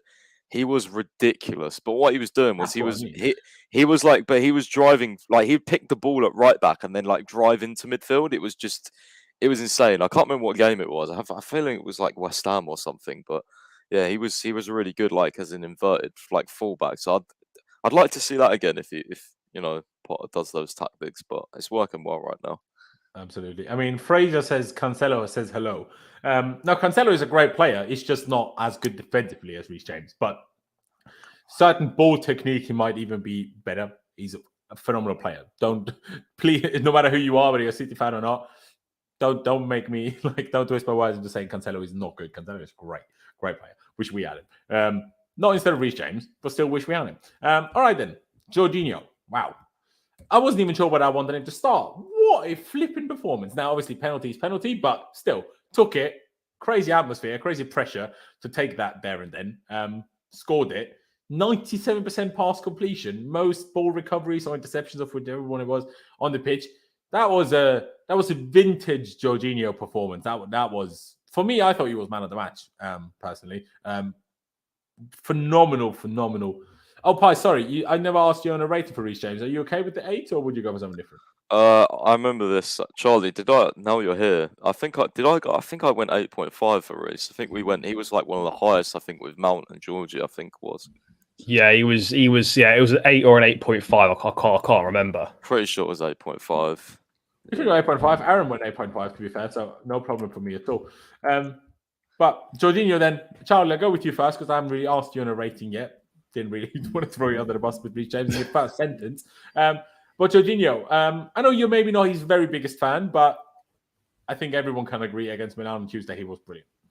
Yeah, it was probably his best performance of the season, best performance in the Chelsea shirt for a long while now. I was going to reserve judgment on him starting until after the game, and reserve judgment on any changes after what happened against Wolves with the 7 changes and we won. Thought Ruben was hard done by to be dropped, but you can see why Potter's reasoning for bringing him in. You know, it's a massive game, Champions League experience. He knows Serie A, he knows the San Siro, inside out. He's got experience against playing Milan, and he was phenomenal in the game. You know, he was making things happen. He was breaking play up, winning the balls back. And as you say, the pressure to take that penalty, not only with they all hate him because he played for Napoli. And, it's intimidating atmosphere. Not only he's got the laser in his eyes as well. When he's stepping up to take it, he dispatches it perfectly. And yeah, it's just a great all-round performance. And it's just frustrating, like not just Jorginho, but like a lot of other players at Chelsea. You know that they can play this well, but we just don't see it anywhere near enough. And if he performed like that most weeks, you'd argue you'd be quite happy to keep him, but he doesn't. So that's the problem. Like he kind of tends to save it for the big stage. But yeah, I have to say, like coming for a lot of criticism from myself, other fans and whatnot, he stepped up in the San Siro and he played really well. And hopefully that can kind of continue. And I thought he was. I would agree with you. I thought he was up there with one of the best performers on the pitch for Chelsea. I'd probably go, definitely maybe an 8.5, possibly a 9, because I thought he was outstanding in the middle of the park. Absolutely. I mean, hey, we can always hope, I guess, that Graham Potter makes him somehow play like this every time he plays. Unlikely, but we can hope. But the one big difference, like you said there, he does turn up when it matters very often. He does have a tendency to do that. The big difference between him and Kante is Jorginho is basically never injured. And even when he is injured, he plays injured and somehow plays anyway. Well, Kante has played 2 of 13 games this season. Do you know what I mean? And had a setback in his injury again. I'm like, bro, Kante, what is wrong with you? But yeah, 8.5, 9. I was probably going to go for the 9 myself. Pice, would you go as high as a 9? Would you go 8.5? What did you make of Georgie's performance, bro? I thought he was very good, but I think I said this to Charlie. I think with the red card and us having so much of the ball, like him and Kovacic, like it suited us perfectly. I think in that midfield. I mean, we'll come on to Kovacic, but yeah, I think Jorginho, I did go 8.5 as well. I think he was great. I'm just like I'm most impressed with his penalty, to be honest, because like the pressure and the crowd and the laser, like. That was great, and ever since then as well, I think I can't remember what the stat was now because it's 2 days later. But I think he won the ball back the most times for anyone in the whole game, and yeah, that was it. He had 98% pass accuracy, which is kind of crazy. That means you only lost the ball like 2 or 3 times, or misplaced the pass. And he had the most passes and touches of anyone. So it was very good. I go 8.5. Yeah, fair deuce. All right. Aaron, then, would you go 9? Would you go 8.5? Would you go something different? I think I'd go with a 9. I think the pace of the game definitely suited Jorginho. Having a man more, we kind of had a lot more of the ball.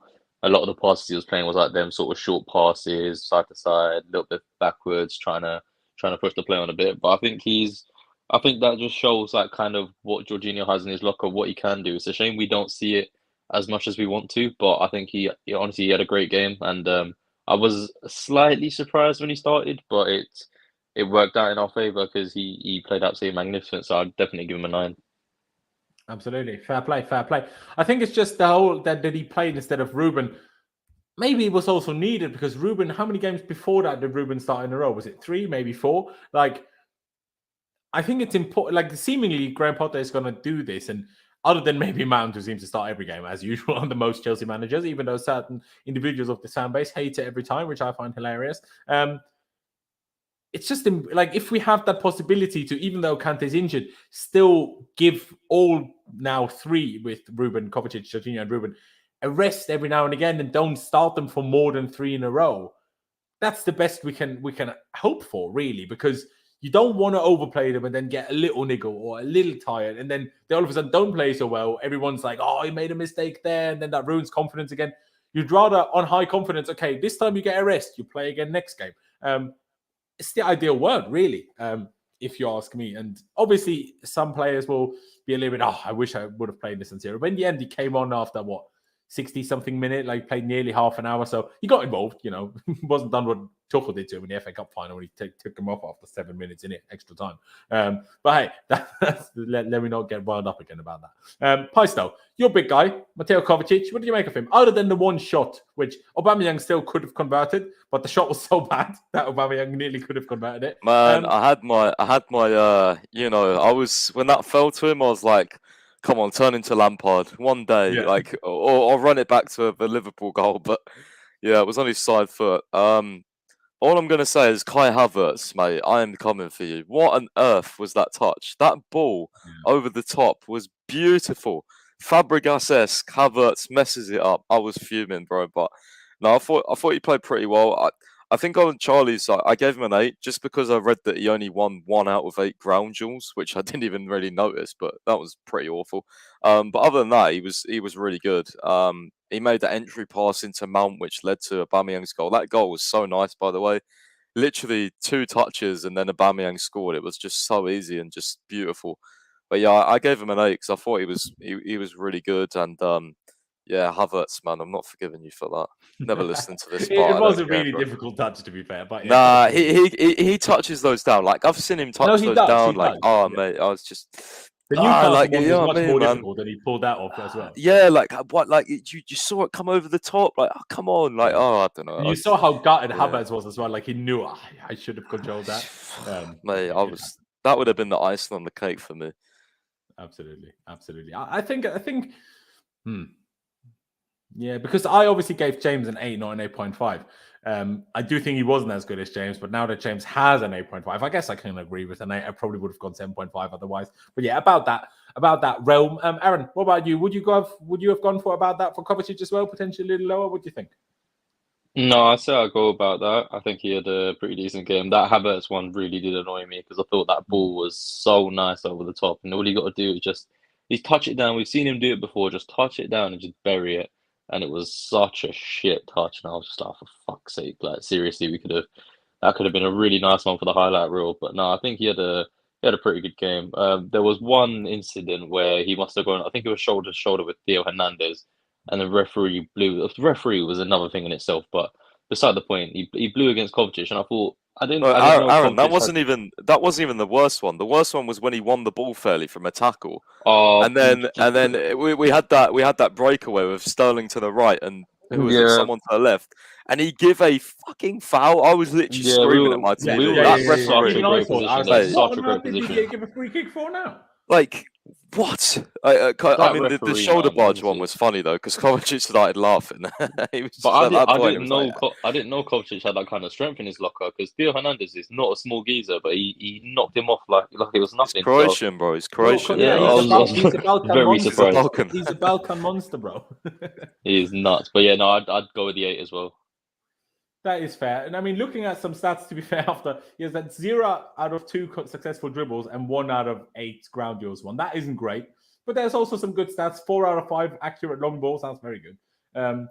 Passed into the final third, 17 is also pretty good. So, maybe 1 out of 8 ground duels and 0 out of 2 dribbles isn't great. Maybe I'd push to 7.5. But hey, I'm just vibing with the Chelsea at the moment. So have the A, bro. Have the A. Charlie, would you agree with the 8 or would you have gone lower? No, I think it's fair. I think we had a really good game. Obviously, stats can be a little bit misleading because, as Pi said, the winning such a low percentage of his ground duels, didn't really even notice that watching the game. So, I thought he played really well. He's progressive with the ball, as we know. He got stuck in, played a couple of great passes. Should have had an assist, as Pi's touched on. Yeah, solid all-round performance. And if he can so the only criticism I've got of him is that he doesn't contribute enough in terms of goals or assists. I know that's not his primary role in the team to do that, but I feel that someone of his quality should perhaps be chipping in with a few more goals or a few more assists. I just think his numbers are poor in that aspect. We don't really have any goals from midfield, if we're being perfectly honest. I'm not saying it's a must-have, but it's bloody useful. And Kovacic has got that ability where he should be scoring more goals and he should be getting more assists. I mean, the assist is obviously you're always dependent on whoever you give the ball. Of course. But yeah, I do agree with you still, yeah. I mean, obviously, maybe Pice would mention it right now anyway, but obviously Kova is playing with a bit of an injury, with a knee injury. That's why I hope now that we have the big game out the way. And we're in a much more comfortable position in Champions League. I hope that Kova gets a couple games rest now because Jorginho and Ruben are both in really good form now anyways. So give Kova that extra bit of rest because I don't want him to overdo it with the knee because we know he will play the World Cup for Croatia. And if they go far, there will be a lot of games. So, yeah, I just want to be a little bit careful with that because I think you can see with him he's a little bit less on the dribbling at the moment. Maybe that is to do with the knee. That could well be the case. So, yeah, I just don't want to overdo it on that sense. But now, the first shout out, JCam. Appreciate comments like that, as always. Like the stream, guys. Subscribe to Laurenz Vescoli, my name, my channel. Please do subscribe. Subscribe to Charlie as well. Check out Pice's website down in the description. And yeah, smash the like button. Now, I want to have a little bit of a conversation about Raheem Sterling. A friend of mine, Tommy, asked me after the game, as we were stuck in the ground, because they obviously keep you in the ground for ages after the game's finished. He literally came over to me saying, like, can you please, on one of your streams, criticize Raheem Sterling because he is pissed off with Raheem Sterling. I'm like, bro, I hear it. He was the worst player against AC Milan. He then didn't play against Wolves, and we were amazing. He was our worst attacker by a distance yesterday, on Tuesday, and he wasn't great before that as well. Now, he still had some good performances this season. I'm not trying to say he's now overall shit, but he definitely needs to do better than he is at the moment. My guy looks like he's scared of it. My guy looks like Aubameyang when he had his mask on. As soon as anyone's getting near him, my guy's like, like, stop it, Raheem. What is this? Like, come on. I mean, credit also. I want to give him credit. For Aubameyang's goal, Sterling didn't have to leave that because clearly Aubameyang behind him shouted, leave it or whatever. Sterling left it and he didn't have to because Sterling was in a good and would have got to the ball and was in a good position to go for goal himself. So I appreciate that very much that he's not, I'm the big ego guy. I came from Man City. I mean, I appreciate that from him a lot. But yeah, I do think he needs to be much better. And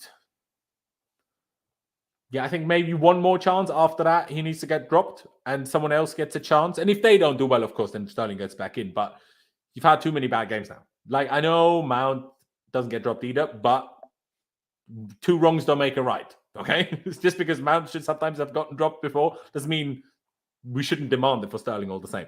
I think he needs to do better. I think he was pretty poor. I mean, did he do anything useful? Can someone remind me of anything useful that Sterling did in that game? It came off. Leaving the ball for Aubameyang? I just think the positions he takes up and I think his pace on the wing is very, very vital to us. I disagree like that he's Werner, what you're explaining here, bro. Yeah, but Timo Werner was still. Like, go on. No, I don't know. I feel like you guys are being really harsh on him. To be fair, maybe I just like him more than you guys, but I think because he's come from Man City, everyone's sort of said, like, he's got this kind of mindset where he has to get a goal and assist every single game, otherwise he's trash. Like, I still think he's a useful player for us, and I think he's still a very, very good attacker. I think in the AC Milan game, like, unless you can point me in a different direction, the only time where I got annoyed with him was when he had that dribble when he ran into the defender. Other than that, I thought he was pretty decent. Yeah. I mean, he also had 0 out of 2 successful dribbles. He had only 4 passes into the final third. Now, I know he's not, because he is the guy that receives the balls in the final third. How does it work when you play a ball in the final third once you're already in the final third? Does it then count as that or not? I don't know. Obviously didn't have any tackles. 0 out of 6 ground duels won. he didn't win a single foul. Someone said he won fouls. Didn't win a single foul, actually. He Yeah, was... that's the one thing I will like say is like I feel like he can win more fouls, but like drive at defenses more. Like I feel like I don't know what it is. He's kind of playing a little bit safe, I guess. But I don't know. I've also felt like a lot of the time under Graham Potter we've been building down the right, and that's kind of hard when he's been playing on the left. And obviously he played on the right one time against AC Milan, and he got in better areas. But again, I think he could have done better. I think he's playing okay. Like I think he's been decent in some games, other games average, but like.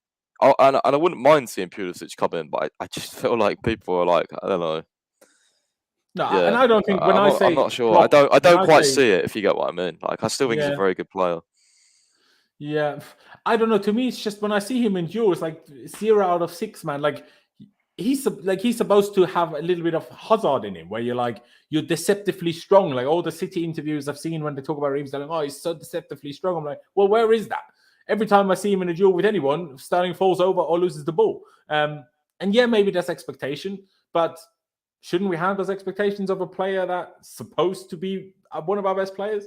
And when I say drop him, I don't mean drop him indefinitely. When I said that, I meant like give someone a chance for a game, Pulisic, and if he takes it, good. If he doesn't, Sterling comes back in. That's what I'm talking about. I just don't think he should be with how he's playing at the very moment.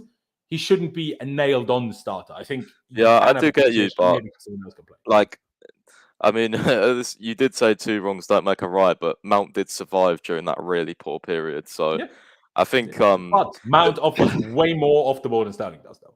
Like, let's not lie to ourselves. Yeah, true, but we wasn't even seeing that though, was he? He was just playing shit. Like he was just looking really, really bad. No, like I do agree with that. And at the time, I would say I think Mount probably should have been dropped.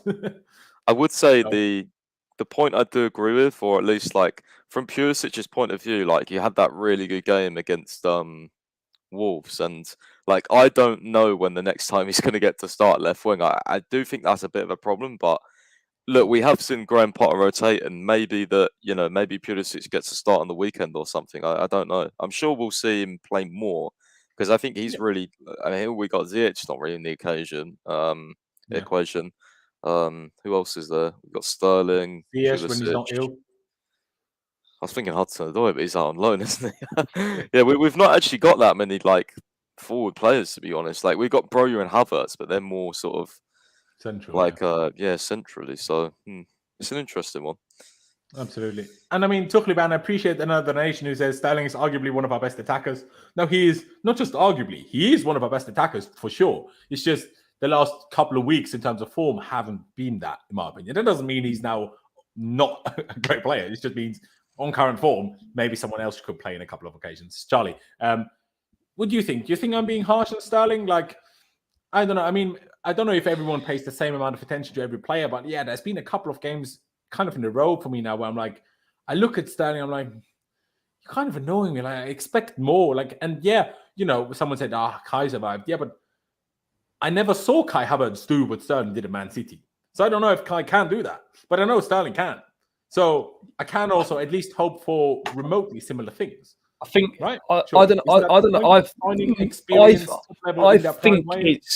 I think it's slightly unrealistic to expect the same, or no, of course not the same, but very similar. I just think 0 out of 6 ground duels and 0 out of 2 dribbles. No, I just think like in terms of coming from Manchester City, when you've got Kevin De Bruyne feeding you, when you've got the likes of Mahrez, Bernardo Silva, and those kind of guys, you know that you're going to get chance after chance, and it doesn't matter if you miss 2 or 3. You're going to get another 4, 5, 6 opportunities, and you'll probably get back a couple of goals. At Chelsea, it's going to be very different. It's like we do create chances, we don't create anywhere near as many chances as City. And if you miss 1 or 2 chances, that could be the difference between winning a game and not winning a game. Whereas at City, it doesn't matter. So it's not just about scoring and missing chances, though. Like I think scoring has probably been the part he's been best at. I do think that I was at a Palace game away a couple of weeks ago, and I was really frustrated. I thought in a quiet game, really frustrated. His decision making at times is really poor in the final third. He either doesn't release it quickly enough,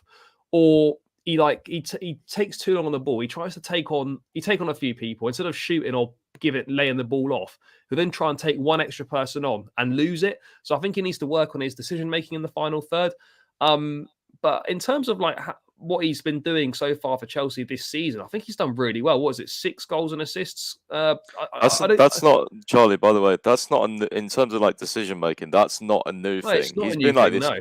like because obviously I'm English and you're English, and like we see that for England. He does have those like moments, like why the fuck did you choose to do that? Like that happens with him. Like I don't know. I feel like we was all so excited for it that we kind of maybe just didn't look at his full game at Man City. And I mean, like I've what is it? I saw a tweet the other day, and I can't remember at the first leg. When he ran through on goal when he was on the right hand side, and he kind of like didn't shoot or whatever. Like I was reading the quotes, and literally, like I'd say 4 out of every 5 quotes was City fans saying, "Thank God I don't have to deal with this stupid decision making anymore." So I don't think it's a new thing. And that is true. And like Charlie obviously mentioned it now, and like I say, being at games sometimes gives you different things that annoy you than when you watch it on TV. That's just how it goes. But because that's been at least a little bit of a thing, even though Pice makes a fair point, maybe we kind of try to almost ignore a couple of bad things. Like, excited about the new player. Because that's still a known thing, I'm like, that almost annoys me less because I'm like, well, okay, I'm expecting that. But I'm not expecting no completed dribbles. I'm not expecting to be shoved over or shoved off the ball without being fouled every time. That's the part where I'm like, that's why I expect better. I think we could ask more questions if everyone's entitled to have a couple of shit games on the spin. True. I think there could be more of a conversation to be had if this carries on for the next 2, 3. If this carries on for, say, Villa, Brentford, United, next 3 in the league, then there's more of a conversation to be had. I don't think right now, like we should be thinking, should Sterling's place in the side be under pressure? I think he's still one of the first names on there. I do agree that other players should be given chances if you're not performing well. But it looks like that. I think against Wolves, Pulisic played better than Sterling has in over a month. That's all I'm saying. I wouldn't entirely disagree. No, I think Pulisic was very good against Wolves. I was like that game as well. He did very well when he played. Obviously, we didn't see Sterling in that one, but no, I just think look, I get what people are saying. I've seen it myself. It's frustrating, but it's nothing new. And I think we still got to remember that. Yes, he's a phenomenal player. Yes, he's got a great goal scoring record. He's an England great. He's a Premier League great. But we also need to remember that these deficiencies we're seeing now or starting to see, as Pi said, these aren't new. We saw this at Man City, but because he was surrounded by so many other quality players and they win most weeks, it doesn't really get highlighted very much. Whereas at Chelsea now, it obviously stands out. It does stand out a bit more if you're putting in performances like he does. Whereas if he was doing that at City, it wouldn't really matter as much. Yeah, I do hear that. And obviously, we're a little bit more dependent on that, but isn't that exactly what he wanted? That's why he left City, because he wanted to be the main man. So when you want to be that, then you have to be that. Aaron, though, sorry, Charlie. Aaron needs to go, so I just want to give him a second to potentially give his thoughts as well on the Sterling situation. Do you think he's not performed as well as you would have liked before you head off? Yeah, I don't know if it's too early to put him on the waiting list to be on fraud watch, but it's been disappointing. As in, he started off quite well, but then over the last, can't even remember off the top of my head how many games, it's been quite disappointing. And you would expect in your front line for Sterling to be that guy who's picking up the ball, driving, taking players on, creating the chances. But it's like we haven't really seen much of that since his little run where he scored, 3 goals, I think it was. But yeah. I don't know. I've been quite underwhelmed with Sterling as of yet. Obviously, there's still a lot of time, and it's a case of you have to integrate into a new squad. Sort of how they play, it's different compared to City, and you're not going to get as many chances. So you're going to have to be more clinical. You're going to have to take the game by the scruff of the neck and sort of try and create more yourself. So I do get it's a bit more difficult for him than at City, where it was pretty much there on a silver platter. All you had to do was put the ball in the box or find one of these other attackers who are all world class. So it's difficult, but I think a better measure of judgment would be when he's had a little bit more time, like half a season, to kind of gel with the rest of the squad and see how he goes. But I've been underwhelmed with him, and I don't think he had a particularly good game against Milan. Fair dude. Just as a last thing, what rating would you give him for the game against Milan, bro? Have you got a stink emoji? Stick one of them in there. I don't know. I don't think he was great. I'd probably go with the below average, if I'm being honest. Probably go with like a 5. I was just underwhelmed. The whole left side just underwhelmed me in the game. Fair dues, fair dues. Aaron, I appreciate you giving us your time. As always, ladies and gentlemen, please do follow him on Twitter if you fancy it. Although I remember you basically don't use your Twitter. So just say thank you to Aaron and be nice. So, but yeah, Aaron, have a good night and we'll chat to you soon, bro. Cheers, bro. Thank you. Enjoy your stream, boys. See you later, Sure, mate. bro. Take care. We need to get through these ratings because we have a lot of news that I still want to cover after this. So let's get going here. Pice, Sterling rating against Milan, what would you go for? Charlie's here, and I'm trying to remember what I give you. What I think we just went average. I feel like we went 6, 5.5 didn't or a we? 6. I think we went 6 with Chilwell and Sterling. I don't think he was terrible. He just didn't offer anything, but he didn't particularly do anything that was like really shit either. He can do more. I do agree with Laurenz. He can do more, but it's For not sure. someone that I'm looking to put on fraud watch just yet. No, even I agree with that. I don't want to put him in fraud watch either. But I want to give everyone a chance. You know what I mean? Like if he's not playing that well, it's okay to put him on a bench for a game or two and play Pulisic. And if he takes his chance, great. If he doesn't, I agree. Like if Pulisic started against like Villa instead of Sterling, I'm not going to be like throwing tantrums. I do agree with you on that. Like I do agree with you. That's fair. So are you both going to give him a 6 then?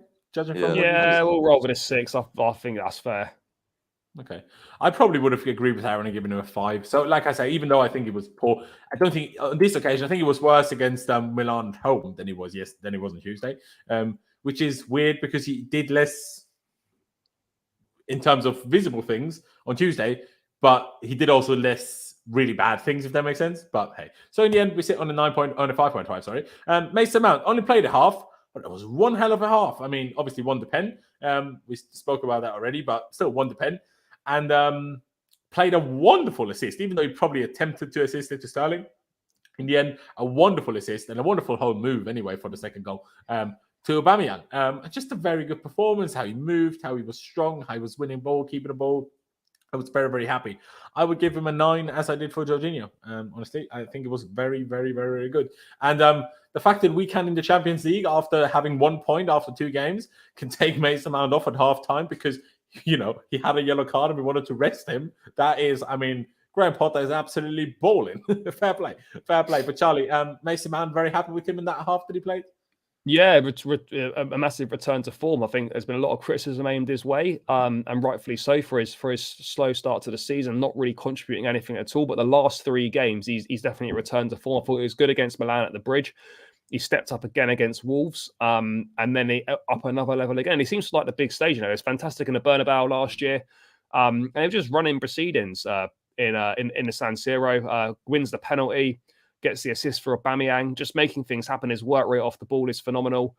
This was just a really, really good performance. I think people are critical of Mason Mount, perhaps more so than maybe others, because of what we know he can do and how influential he can be for this team. I'm not saying he's going to perform like this every single week, but the ability's there, the talent's there, and he's going to be a very key player for Chelsea going forwards, whether people like it or not. And I just thought he was outstanding. And if he can continue that sort of form for most weeks, then he's going to have a very good season and he's going to contribute a lot to this team. But yeah, a massive step up from him again. Last 3 games have been really, really good and back to sort of the Mason Mount we kind of expect. Absolutely, and I really hope that. I mean, obviously there was talk about Graham Potter, but Mason Mount spoke about how Graham Potter was like talking to him and how it was reported that he was like one of the ones that took that on arguably the best, and I wanted him to like be a bit more like number one, have more freedom, but also go for goal a bit more. But that's what I like the most about him. I mean, at the very beginning we were like, yeah, at times Mount was in the front 3, at times he was in midfield. He has that freedom to roam, but he doesn't harm us anyway. It's not like he's not in position where we need him in some occasions. He's always where we need him, at least these last few games. Where it's like if we need him to be involved in creating or taking, like when he had that good shot, when he assisted the goal. But when we needed him a bit deeper, that's when he was there. When Reece needed him on the right, that's when he was there. I'm like, if he can do that on a regular basis, fair flip and play, honestly. What game, and what a run of form as well at the moment. Fair play, Pice. 9 from you as well, and how would you elaborate his performance? Yeah, I feel like I was most impressed with kind of like the turns he made, like the half turns. He made 3 or 4 where I was just like, wow. Like, I don't know how to explain it, but with Mount, like when he plays well, I feel like you can tell he plays really well. Like, again, kind of like Kepa, I feel like the confidence oozes through him when he plays really well. And you can see that in his performance. I mean, the runs he was making down the right. I mean, it's great that Reece and him have such a great connection, but just he did so many like different roles. As we said earlier, he was moving into like a number 10 position, like in front of Kovacic and Jorginho. He was out on the right. He was just doing so much, and I thought he was really, really good on the ball. And obviously, we had that debate about the penalty, but at the end of the day, if he doesn't make that run, the penalty doesn't even happen. So, yeah, I thought he was really, really good, and he got the assist as well to Aubameyang. Again, was that meant for Aubameyang? Probably not, but Aubameyang was there, so the pass was still a good pass for Sterling. It was a great pass. It was a great pass.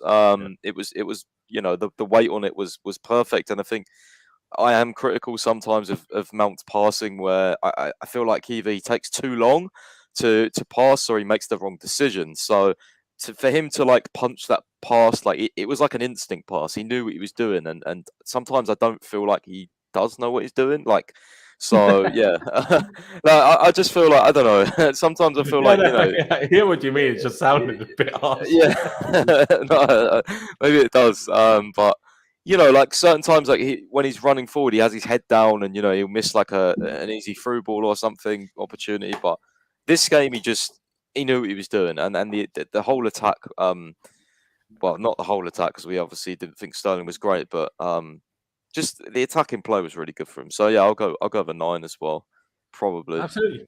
Although actually, I think on Charlie's stream, didn't I go 8.5? So we might have gone 8.5, yeah, but 9 is also fair. But yeah, I think because he only played 45 minutes, we went with like an 8.5. But I don't know. Yeah. I hear that. I do hear that. I don't know.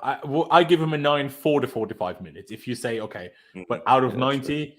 Then maybe at 8.5, I would agree. But for the 45, I would say a 9 is fair. But regardless, let's move on to Aubameyang. I want to say one thing. Post-mask Aubameyang, I'm a big fan of. Now, if you were here, ladies and gentlemen, and those couple of games that he played with a mask, or actually just one game, wasn't it? I was like, no, it was 2 against Salzburg and Zagreb. I was like, nah, I'm not having any of this. This is absolute dog shit. What is this? But since then, could have scored a second, maybe a third, but not going to be too harsh. Like, I think there were still reasonable finishes. He had to just react as quickly as he could, and he got them on target. That's all you can ask. And then the goalie made a save. Fair enough. But yeah, I mean, the thing he needs to work on the most is his front flips, because either he underflips a little bit or he overflips a little bit. Fucking injure himself, bro. Like, exactly, Jesus. Bro. You're 34. You're not 23 anymore. Not 33. Sorry. Let me not make him older than he is.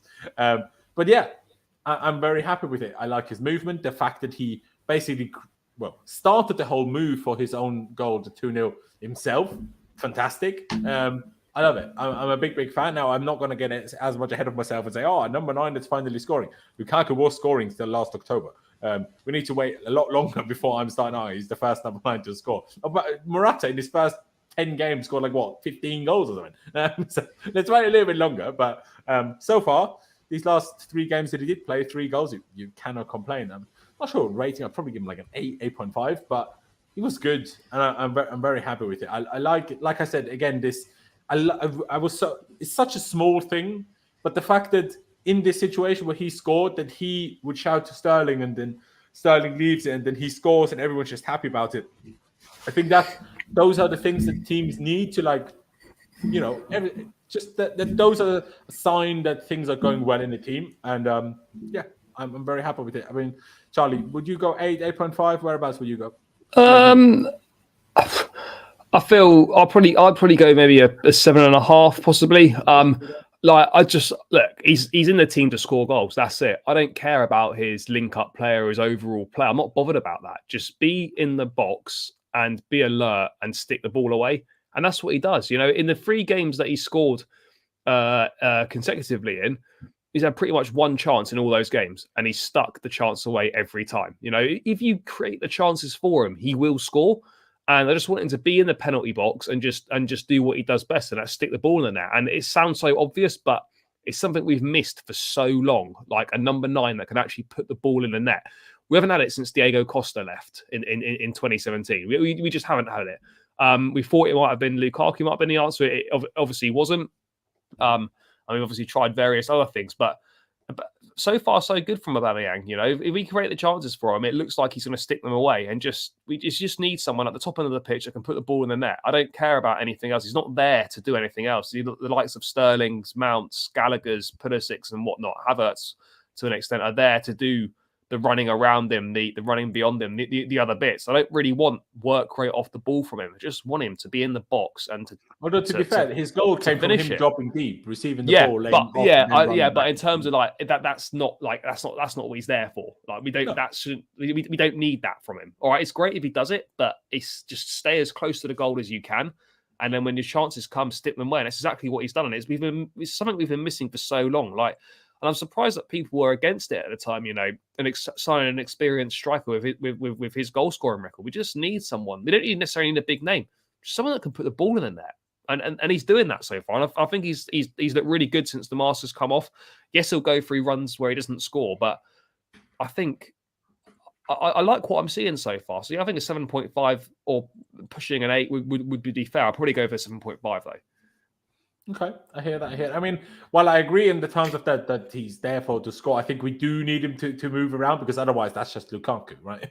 Oh yeah, what I more meant is like not like Kane was doing when he dropped into midfield. I mean, of course, drop like a little bit deeper outside the box, or whatever. But I was more talking about kind of dropping almost like back into midfield, as it were. I hear that absolutely. I mean, Pice, I would have gone 8. Charlie 7.5. What would you give him? I went 7.5 on the stream with Charlie because I felt like he lost the ball quite a few times. After his goal, I thought he was pretty quiet. But at the end of the day, I said to Charlie pretty much what he said. We brought him in to score goals. You know, if we wanted that kind of drop deep link up player, do everything else apart from scoring or score occasionally, we would still have Havertz up front. So, you know, hopefully Aubameyang can continue this run. I want him playing as much as humanly possible while he is this confident because, I mean, like the goal he scored, it was not just the finish. It was obviously like the anticipation of where Mount or what Mount was going to do. Like he instantly ran as soon as Kovacic played that ball. So I was like really impressed with that. I thought the finish was really, really good. Side foot.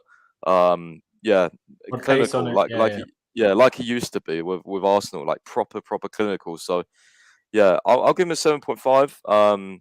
I thought he was pretty good, but yeah, I just think maybe a little quiet after the goal, and I'm not going to judge him for that miss with Kovacic's shot because I don't think he was even expecting it, to be quite honest with you. But yeah, I mean, 8, you could go 8. It's just luck. Yeah. If it goes in, it's luck. If it didn't go in, it's lack of luck. I think it's just you could go 8, but I'm sticking to my rating I did 2 days ago.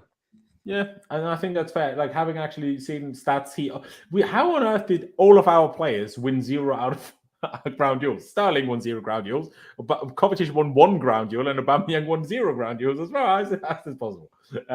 But apparently that's the case. But 22 out of 25 passes, can't complain with that. He only got, apparently, according to this, dispossessed 3 times. But yeah, I think 7.5 still. If you win 0 out of 5 ground duels, I think you shouldn't go too high. But yeah, just quickly, I'm not going to do all of the subs in detail now, but just 2 I want to touch on because the others probably didn't play that much. Loftus-Cheek and Conor Gallagher. Conor Gallagher, compared to how he played against Wolves and also compared to how he played when he came on against Palace, not as good. He got megged once by Leao, and I still think he really should score that one, even though he goes around the keeper and the defender nicely, but also shame that he robbed Jalaba of an assist there. Would have been a lovely assist. I think he should do better on it, but in general, boys, Gallagher's sub appearance, not as impressive as against Wolves, but what did you make of it? I thought he was all right. To be fair, I thought he was decent. All right. But against Wolves, he was great. Yeah, but obviously against Wolves, he obviously started as well, and he didn't play on the right. He played as an 8 in a fullback. So, this was a little bit uncomfortable for him. But I thought he was decent on the ball. Like my thoughts on him on the ball usually, like in just terms of like awkwardness and losing it and things like that. But yeah, I think he's improving. Like even in those last couple of games, I think. There's positive signs here. I'm not sort of against him coming on or starting as much as I was, and I think that just goes to show probably how well he's been doing since Graham Potter's come in. So yeah, I'd probably go with like a 6.5 maybe off the bench, but yeah, it was okay. I wasn't even going to give him ratings. Just quickly talk about them, but yeah, no. Okay, yeah. I don't fully disagree. Yeah, like I said, I just think he should have scored it, but otherwise not too bad, except when he got make runs, I suppose. Charlie, did you like Gallagher when he came on? What did you make of him at the moment? Anyway, I thought it was good. At the moment, I think he's playing really well. I mean, I've been lucky to see him live the last couple of games in the Premier League, and he's making a difference. And it's no surprise. I think Tuchel's hanging him out to dry a little bit by playing him in a pivot. He's never been a pivot player. I think he was getting badly exposed there, and it was making people think he's a lot worse player than he actually is. As soon as he's been moved slightly further up the pitch, he looks so much better. He brings so much energy. He's good on the ball. He's got a good range of passing. I've been impressed with him. And I thought, this is a big nod to him on Tuesday night to come on at halftime. Could have easily chucked on Pulisic, more experience. He's gone with Conor Gallagher, and I think he'll learn a lot from that, playing in the Champions League, playing away in the San Siro against AC Milan. He'll pick up a lot, and I don't think the occasion got the better of him at all. I think he did okay. Like, it wasn't amazing. Was he as good as he was against Wolves? No. But this is more progress for Gallagher, and I think just on Gallagher in general, Graham Potter coming in is probably one of the best things that could possibly happen for him. Absolutely. I do agree. And then quickly, and Ruben obviously came on some point halfway through the second half. And played well. I still would love to know. Obviously, I never actually saw a replay of it. But live, do you guys remember that shot that he had that Kai Havertz basically blocked by standing in the way in the box? Did that only look dangerous to me from the stand, or okay? If you can't remember, I think that looked like it might have gone in without Havertz blocking it, but. I thought the goalie was saving it from what I can remember, because it wasn't like he didn't hit it very hard, did he? So I think it was. No, I don't know. It just seemed like to me it was going so far into the corner that maybe he wouldn't have got it. But again, like my angles couldn't very much have been done.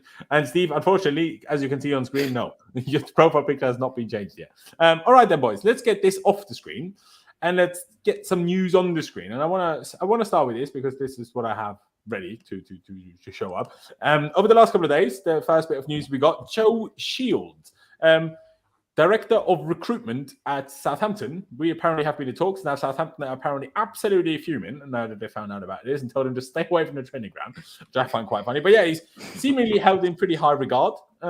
Used to work at City, now it's at Southampton.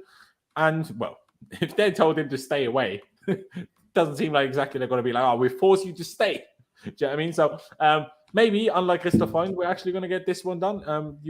Is it here where you elaborate? No, it isn't. You elaborated in another tweet that he's not going to be like basically in charge of everything, but he's going to be. Pies, maybe you elaborated better than I will. But what is the expectation of what Joe Shields will do, and why is he regarded as highly as he seems to be? Yeah, look, what I will say is, like, I would take everything not almost with a pinch of salt, because obviously you have to take outlets that I'm going to say seriously, but I feel like a lot is being, like, there's so many different sources saying different but almost like very similar things that we don't know the full plan. So, for example, The Athletic, the Southampton reporter, Dan Sheldon, he said that essentially Todd Boehly wants Joe Shields to kind of like head up the recruitment, find young talent, but Boehly still wants to be involved and be like kind of like the almost director, I guess. Like he was basically saying that Joe Shields won't be the one to negotiate transfers or even like speak to intermediaries, even though he has really good contacts, because apparently Boehly still wants to continue. Now, this doesn't really align with what Fabrizio Romano and what Matt Law have been saying, because they're saying we want a sporting director. Now, if Boehly wants to continue to do this until like and wait a bit until like a Michael Edwards comes in, perfect. But there's a lot of roles that we're looking at right now. Like in this tweet, again, Fabrizio's saying Vivell is in talks for technical director, which was Petr Cech's role, so kind of being around the training ground, that sort of thing, squad planning. Joe Shields, yeah, like going to be the man for like top talent. He's going to be kind of like almost, I described it to you as like a head scout, I guess. Like kind of like finding players and then reporting to probably the eventual sporting director. And the sporting director will be the one who is like the Marino, the Boehly, go out and actually try and do the deals, like put the numbers down, like that sort of thing. And so that's why, like when because I saw you tweet about this in terms of he's not expected to be like doing the negotiating. I'm like, well, of course not. He's number one, has little experience at doing that, because his main praise he's got for finding 14-year-olds, not in a dodgy way, in a good scouting way. And not negotiating with big other clubs. If anything, Boehly is the one that's good at negotiating until we get someone like Michael Edwards potentially. And so I quite like it. Whether he's then in the end going to scout youngsters and we're going to have more youngsters coming through our own academy, or whether they're going to scout more Chukwuemekas and Cazadais who are 18 or 19, 20 and slowly going to break into the first team. I don't know what it's going to be, but someone he seems very good. He seems very good. Michael Olise, Jadon Sancho. I think Jacob Steinberg actually mentioned as well. They signed a centre-back from Germany who's now been very good for them. His name's like Bela Kotchap or something.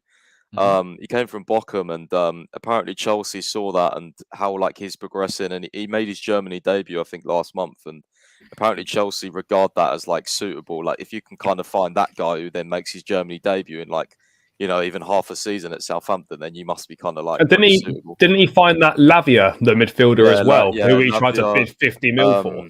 Yeah, but Bazunu, their goalie from Man City, the Athletic said he's got quite a lot of good Jadon Sancho as well, right? Yeah, Sancho, Olise. There was another one which I forgot. He's found a lot of young, really good talents that have gone on to either go for big money or are looking at going for big money, essentially.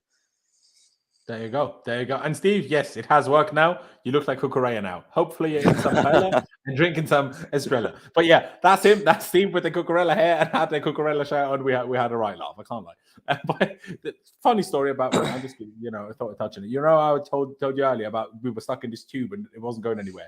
As away fans often do when chanting and was banging on the ceiling of the tube carriage. I saw it. Yeah, it's the Cucurella charm, wasn't it? Exactly was in there.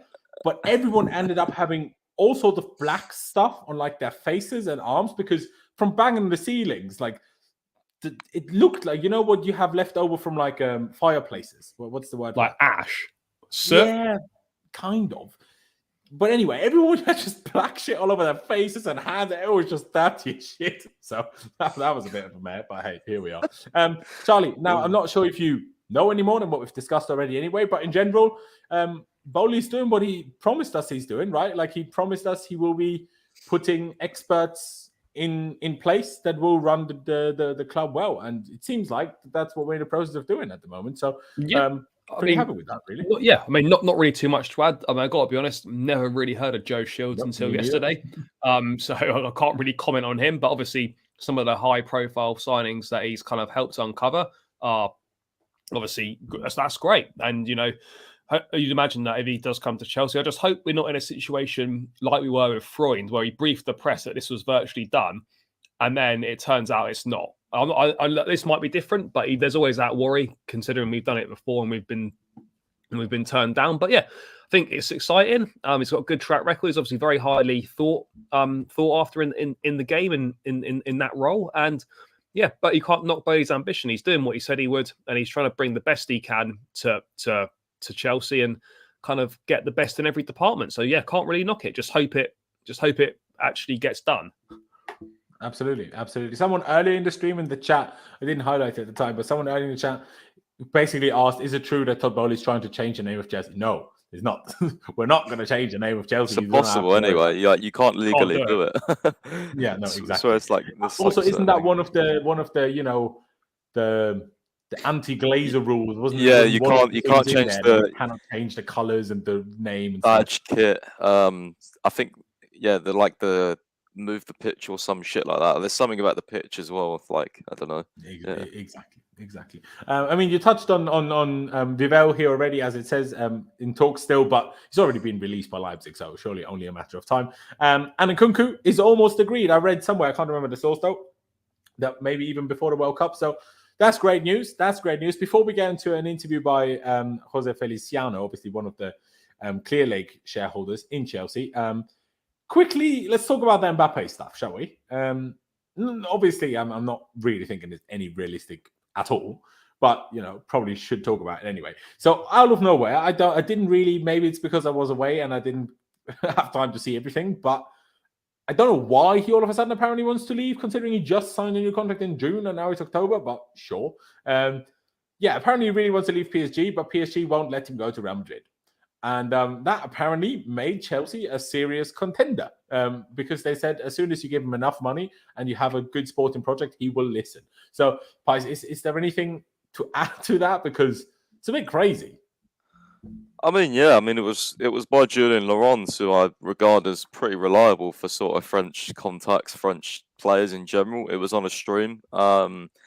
Yeah, he was kind of just saying, like, look, if Mbappe does leave, who are the serious contenders? And he called Chelsea a serious contender. He said that Chelsea would be probably just behind Real Madrid. He said Chelsea and Liverpool would be kind of the two after Real Madrid. But he even said with Liverpool, he doesn't think they can afford him. Whereas he said, like, Todd Boehly's really serious. He wants a superstar. When that will be, he doesn't know. But yeah, he's saying that he knows that Todd Boehly would have the money. I mean, I don't know how it's. Pretty sure we'd get transfer banned if we signed Mbappe, but fair enough. Yeah, we would. I mean, Charlie, would you even want Mbappe? Because Mbappe is, I think, for me, a difficult one where it's like he's clearly one of the most talented players in the whole world. But I mean, he's playing for his boyhood club. He's playing with the best player of all time and one of the best players of this generation. Literally, any striker has to dream of getting fed passes by Messi and Neymar. And he's here at his boyhood club. He's born in Paris, man. And then he signs a contract extension in June. After we all know he didn't want to stay, but somehow they paid him so much money that he did stay anyway. And less than half a year later, he's on about wanting to move. Like, as much as he's great, and I understand that some people say you are crazy in terms of how can you turn down someone like Mbappe, and I get that as well. It's just, if you can't even behave at your boyhood club, I don't even want to imagine what kind of influence that guy will be at any other club, if I'm honest.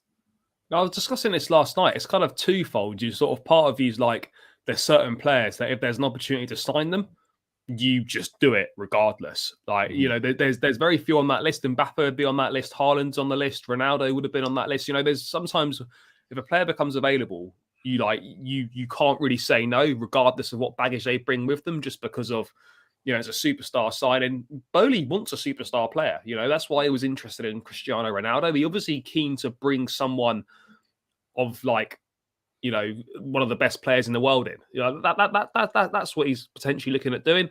There's no questioning Mbappe's ability on a football pitch. Outstanding. Probably one of the top 3 players in the world right now. Will be a top 2 player in the world once kind of Ronaldo and Messi wind it down in the next couple of years. Versatile across the front line, could play centrally, could play off both flanks. No denying that he wouldn't score goals. He's got electric pace. Like, these are all ticking boxes, but it's not just signing a football player. You're signing a character as well. Now, does him coming into the dressing room, does that disrupt what Graham Potter's looking to do? Is his ego going to be massive and it's going to upset other players? What are players going to think about him coming in? You know, what privileges has he got in his contract? What money is he on? You know, these are all things you've got to consider. I've never met Mbappe, probably never will. I can't comment to say that he's a horrible guy. He's brings bad vibes. You know, his attitude's poor and whatnot. Unless you know him, it's impossible to tell, because you can't always believe what you read in the media. Yes, some things will be true. Some things will be made out to be a lot worse than they actually are. But I don't know. Like, part of me is like, yes, absolutely, and then the other part of me is like, is this right for what we're trying to do? That's kind of the thing, you know. On the face of it, you know, you got a choice. You say, Mbappe to Chelsea. It's a no-brainer, but you got to think about all the other things that come with it as well, and whether that's right for the club. Are we going to move away from kind of signing superstars and then, you know, sign more up-and-coming players, or players like kind of just under that superstar bracket? It depends what direction we want to go in. Like, if Mbappe becomes available, then it's so hard to say no. But I mean, 2 to 3 years of Mbappe, he'd probably move on. I mean, I wouldn't say no to it, but I think there's a lot more to it than just his ability on the football pitch. You've got to consider all the other things, and whether that's right, and whether all the media attention he brings to Chelsea want that on them. I don't know. It's really difficult, because I agree. I mean, the one thing, maybe the little benefit of the doubt we can give him is he's only 23 now. He turns 24 in December, so he's not a baby anymore either. No. But maybe obviously having that superstardom so early. I mean, he won the World Cup at flipping 18, which is crazy. And like, he was France's superstar. So not just he was in the squad, or a bit part player. He was the superstar. Scored in winning the World final. Cup in 18. Exactly. Like, and that obviously running across the entirety of the pitch goal against Argentina, which is the goal that won them the game, I'm pretty sure. Like, doing things like that at 18 is phenomenal. It's crazy stuff. So I do also understand that can get to your head, and maybe that doesn't even mean he's a bad person or a prick, or maybe that just means, is it even, like, look at all these child stars from like Hollywood. All of them have went at the rails, really. Maybe that's almost impossible to avoid. And the hope is that by the time he hits 25, 26, maybe he calms it down again once he gets a little bit mature and becomes a real adult. Calms it down a bit. Maybe that will be the case. And maybe from then on, it's a different situation. And I do hear some people like Wing that say, like, you know, he's so good, like you need to just get him. I get that to some extent, but also Haaland doesn't bring those problems. And for the Premier League, it's arguably better. You know, so like, you're not every player that's that good brings that problem. Not every one of them. Messi doesn't bring those problems. Neymar does. Like, Hazard didn't bring those problems. Neymar does. Like, when we're trying to compare players of similar ability, in that primes, of course. That's just the problem. That's just the problem I have. But who knows? I mean, what's your opinion on this in terms of, regardless of how realistic it is? Because I assume it's not, right? Like, how much are PSG going to demand? What, 300 million? Like, yeah, we might have that money, but will we spend that money? One player? Like, I know he wants a superstar, but does Boehly want a superstar if he knows that superstar is going to get in 2 years? Is that worth it then? Or 3 years? You know, the guy might want to leave 6 months later, knowing him, judging by what he's doing now. Because it's a long-term investment, Steve. It's a good point. But is it if he leaves in 2 years? Or if he's 6 months later, like at PSG now, it's like, I want to leave? Because is it then a positive investment, or is it then downing the brand that's Chelsea? If, like, we sign him, this big signing we announced and blah, blah, blah, and 6 months later he's throwing a hissy fit about wanting to leave, does that not make us look worse than we would if we just didn't sign him? And that's the part you can't control with him, and that's what I'm a little bit concerned about if you would sign him. But what's your thoughts? I don't know, to be honest. There's lots of angles to it. I think, you know, the guys that are saying, you know, he'd leave in 6 months or even 2 years. I mean, yeah, you got to remember that Chelsea would have to get pretty much all their money back to sell him in the first place. So you can't just force his way out. I think it would probably be, if it did happen, which I think is Lukaku did. If you just fuck up so badly that Chelsea don't want to keep you anymore, you can. I think it's completely different, bro. I think even though he's throwing hissy fits, like, he still wants to be the main guy. He still wants to, like, he won't purposely or just drop form. He's too good for that. He's generational, so he's not anywhere near Lukaku. I think with Mbappe, it's like, first of all, I think it's like a one in a million chance. Honestly, I feel like if he leaves, he'll go Real Madrid somehow. But at the same time, you know, Real Madrid have probably got their eye on Haaland's release clause in 2024. I mean, he can't go to. Pep Guardiola said is not real, by the way, which I found very interesting. Yeah, no, it definitely is. Otherwise, I don't no one think just told Pep that. I think it's real. Yeah, no. Yeah, I think Fabrizio said it's not available for Prem clubs, unfortunately. But yeah, I think that one's probably nailed on. He'll probably replace Benzema, and he'll be the next Galacticos. So I mean, Mbappe. Thinking about it that way, I mean, it may be, you know, if he leaves PSG again, where is he going to go? He ain't going to go Barca. He ain't going to go, like, he's going to come to the Premier League. So, yeah, either the PSG thing cools down and he stays there for multiple years, or he's going to leave and he's going to go to the Premier League. No, he's not going to close to fucking Juventus. They're washed. He's not going to go Napoli. You know what I mean? It'll be Chelsea, Liverpool, or probably, and he wouldn't go Man United. City, you know, I think that I might go City once Haaland leaves City. You know? Yeah, like that could be a bit. I got to pray to God not, but yeah, I mean, it would be Premier League. So I would absolutely want him at Chelsea. I mean, to see a player like that live would be astonishing. But again, like, and I'm not even going to try and say like Graham Potter's got the emotional intelligence skills to deal with Mbappe, but you know, I feel like he's so over his head. But at the same time, like, there's a lot of angles to it. Like, we've never met him. We don't know if these stories are actually true.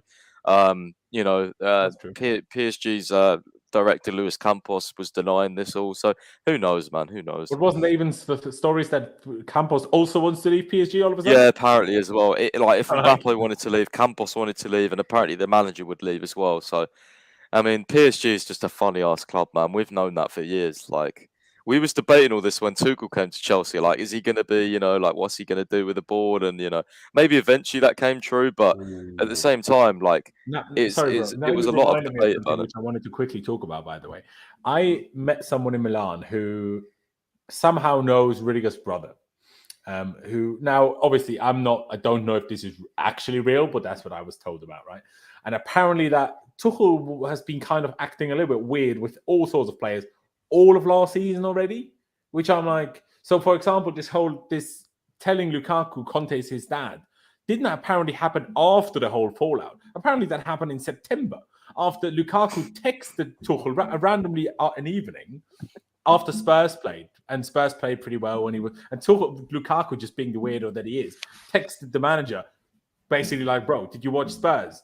And Tuchel apparently simply replied with, why are you watching Spurs? Because Conte's your daddy. Like, what the fuck? Like, what the fuck?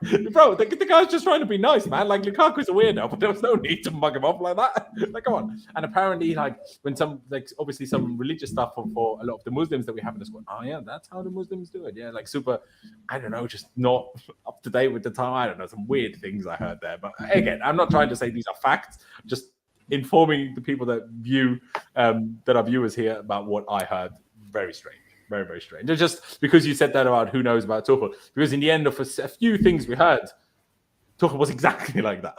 I think he's a funny character, but I feel like with this day and age, I don't know if it goes down well. Like, I can see kind of Jose Mourinho being the same. Like, still, absolutely. I'm sure he says some weird stuff to the Roma players. They're like, what? But but it's kind of his like way of humor, I guess. Like, for me, the Lukaku thing is fucking hilarious. Like, I would just take that as a bit of salt. But to him, it's probably like, why are you saying that? Didn't get on with you. He just sent him a nice text, basically talking to his manager, like, because I'm a lead player, I have a good relationship with my manager, that type of vibe. And then he's like, yeah, he's Conte your daddy. I'm like, what? Like, it is funny. I find it hilarious all the same, but it's like, it's not exactly going to create the best bond between you and your player. I can't stop laughing at that, man. I pray that's real, because that's so funny, man. That's just so funny. What manager says that? Like, yeah. That's hilarious. I mean, Steve does make a fair point again, but bro, if you can't say no to the money, you need to at least hold your horses for more than 4 months. Like, come on.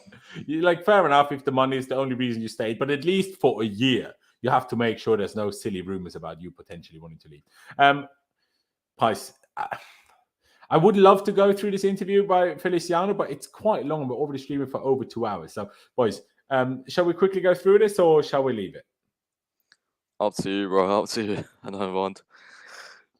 Because if we do it on Friday on Saturday for the preview, by then it's so old that it's irrelevant. So let's quickly go through it. I will say, before I even read through it, there were some things in here where I'm like, sorry, what are you saying?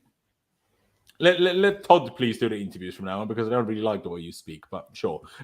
Here, Jose Feliciano interview with Bloomberg. We're trying to build a long-term sustainable business. The increases in value significantly. We're trying to put in place building blocks to have a great business in 3, 5, and 7 years. A lot of work is going on, or is behind the scenes. All right, load, please. Thank you. We think we have an incredible opportunity to double revenue. We think we can get to £1 billion in revenue. We have Chelsea women's team, which is extremely undervalued, and there's no reason that it shouldn't be producing several $100 million in its own right. We care about our supporters. It's extremely important for us. It's a part of the DNA of the club, and we're not going to be successful if we leave them behind. Chelsea was not really run like a business previously, but for other means. What does he mean by that? Profit was not at least one of the significant goals. At the same time, people would say it's one of the best properties in that sector and that league. And the interview, go Blues. Yeah, go Blues. Now, before anything, on this note, Emma Hayes released a statement today that she had to undergo surgery due to her disease of endometriosis. So we don't know exactly. Well, I'm not a medical enough expert, so I read the word and I'm like, well, I don't know what that means. But yeah, get well soon. She's going to be out of football for a little while. We don't know for how long, but get well soon, Emma. And hopefully the women's team can keep going the way they are, even with Emma not being here for the time being. But Pies, what are your thoughts on this interview? Like, there's a couple of things where I'm like, good. And then there's a couple of things where I'm like, what? Do you know what I mean? What's your reaction to it? Yeah, I think the big red flag thing was kind of like the whole, like, it was not really run like a business. Now, I said this all along, like when they first took over and even when they were rumoured, the reason why I liked Todd Boehly so much was because, like, everything we know and even everything that's suggested so far is like he's clearly like his way of maybe making money in the long run of Chelsea is by winning. It is by putting a team together at the top of the board and also on the pitch that can win. Now, I also find this like incredibly interesting because like the reason why I'm so optimistic about it, like us being good, is because if they want to make this revenue, well, first off, they're going to need to make the supporters happy because I'm sorry, this is not baseball or something. You can't just introduce a revenue system and expect Chelsea fans to be like, oh yeah, okay, you know, blah, blah, blah. Like, it doesn't work like that in football. So A, they've got to make the fans happy in whatever they decide to do revenue wise. And two, like, we're not Manchester United. As much as Chelsea are a big club and we gain revenue every season, we're not going to get the numbers they want to get to out of their 4 billion investment if we don't win on the pitch and don't like do things that are, you know, that are potentially incredibly exciting. Like I tweeted that yesterday, Ben Jacobs. He said that he had an exclusive that Chelsea are going to be approached for an All or Nothing Amazon series. Now, I don't know what you guys think about that, but for 80% of it, I think that would be great to watch. Now, that's a really good revenue stream. Like, I'm excited to see what they do because they talk about, oh yeah, you know, it's not really run like a business. Well, how are you actually going to make this money then? Like, that's why I'm so intrigued because you can't just make it by like. Remember when Tom Ricketts introduced that Marquee Network streaming shit for like the Cubs? Like, first off, I don't even think you could do that because of the rights and stuff like that. Second off, like, you know what I mean? You know how Chelsea fans react to every little thing that gets released. Like, imagine they just release some BS where you have to pay like £100 a week or something to watch exclusive content. People are going to go crazy. So they've got to be incredibly careful with the way they make money because fans can. I'm sorry. They've done a great job so far, but they need to be careful that they don't, you know, like turn into owners that the fans don't like, sort of thing. Because it's not baseball. Like, yeah, we can't attack them or hurt them, but at the end of the day, I don't think they want to be disliked. And Todd Boehly, at least, doesn't come across as a character that wants to be disliked. He's always in pictures with the fans. He's always smiling. He's always laughing. He's always attending the games. Again, we don't know whether that's going to go on in the future, but he loves you know what I mean? Like, wonderful food. Yeah, like you don't want to ruin that vibe. So he's kind of started off so well that he's almost put himself in a position now that anything less than what he's currently doing is kind of seen as a failure. Now, I know that obviously we're not going to be able to spend 200 million every summer. I'm not an idiot. You know, FFP exists. We're going to need to sell to buy some summers, of course, to balance out the books. But like, I just find this more incredibly revenue will careful. Make, the less relevant FFP will become for us. Exactly, and that's what I'm like. Well, you know, how are you going to make this money then? Because Chelsea are a huge club, but we're not Man United who just pull revenue out of our own arse like the Glazers do, and then they just, you know, use that. Second off, we've got those anti-Glazer things, so I'm just incredibly interested to see what they have planned. Because for me, it's like, well, you know, this is why you've almost taken over, almost because they've got to have those brains to sort of, you know, dissect what they're going to make money out of, I guess. Yeah. I still the word revenue, the way it's used in this is I find a little bit just weird because, like you say, it doesn't even clarify necessarily whether this is a revenue that they want to make revenue in terms of the money we want to make.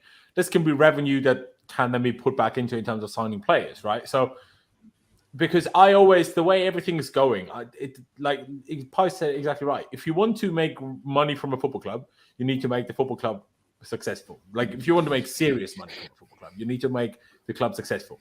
But to keep it successful, you need to keep putting money in it.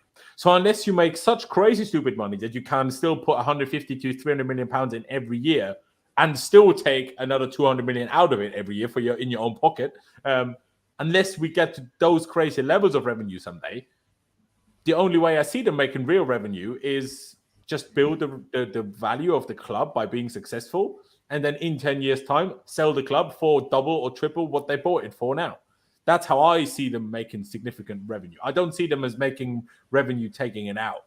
I could be wrong, but the way they're talking about it, because if you want to be successful like they're talking about, I'm not even sure if that's possible at the same time as taking money out. So maybe you can only do that by, okay, we build like an investment. And then after 10 years, when your investment is completed, you sell it and then you get the big benefit. I don't know if that's the plan. That's what I'm saying. Like, Laurenz, I watched the interview and, like, for me, it came across like... Was it a video interview? Yeah, it was like a live stream. He had it was like a panel kind of thing. They were talking one at a time, and someone messaged me who also watched it and said, like, Pies, this guy sounds like the Glazers. Like, he wants to, essentially use Chelsea to, like, the Clearlake Capital. They put. He said, like, the price was really good and that they feel like they could double revenue. And he was saying, well, they just won't spend eventually. And I was like, well, if they don't spend in the window, how the hell are we going to gain revenue? Because we won't be successful on the pitch. So it's also, like, to be fair, I think you can't even say that about Glazers. The Glazers do spend; they just spend stupidly. Yeah, I think the point he was making was, like, I know a few Man United fans and their assistant. They don't spend out their own pocket; they spend on the revenue they earn. Whereas, I don't even know if Todd Boehly put money in himself this summer. But at the end of the day, like, Chelsea, would that bother you if they use the money that the club makes? I think that it should be the money that the club makes that's spent. In an ideal world, I mean, the club makes revenue to spend, then surely why not? Yeah, I don't know, like, I don't know the rules and sort of things, like how much you're allowed to put in. Like say for next summer, is Todd Boehly allowed to put in £100 million of his own money or Clearlake's money for a window? I don't know if you're actually allowed to do that, or how many times you're actually allowed to do that, or whether you actually just spend. Yeah, I'm not sure. Like, that would bother me a little bit if they're not going to put their own kind of money into making it successful. That would kind of be a bit sort of. Would you? Because to me, it's like, well, they spent £4.25 billion on it.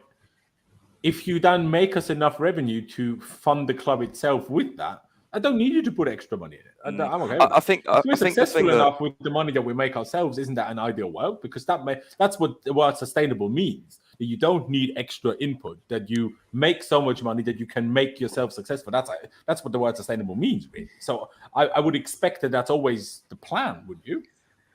Yeah, I think the thing my mind goes back to the time where, I don't know if they're still interested, but Clearlake wanted to buy I think it was an NFL team, and I think it was Financial Times reported that, unlike Chelsea, this would be with their own money. And I was thinking, well, why haven't they bought Chelsea with their own money? Why did they use the Clearlake Capital Fund? Why didn't they, because they're billionaires in their own right. Like, why would you? And it was a ridiculous price. It was like $3 billion or something. So I was thinking, well, why wouldn't they do that for Chelsea? Are they more interested in NFL?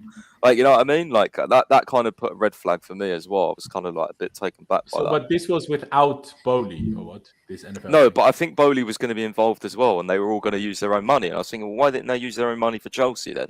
You know what I mean? So that was the only thing that I was a bit concerned about. Well, if they'd have used their own money, we probably wouldn't have been able to spend as much as we did this summer. I'm thinking maybe buying a football club is just more expensive than buying an NFL club, like as in your total money that you need to use to make that happen.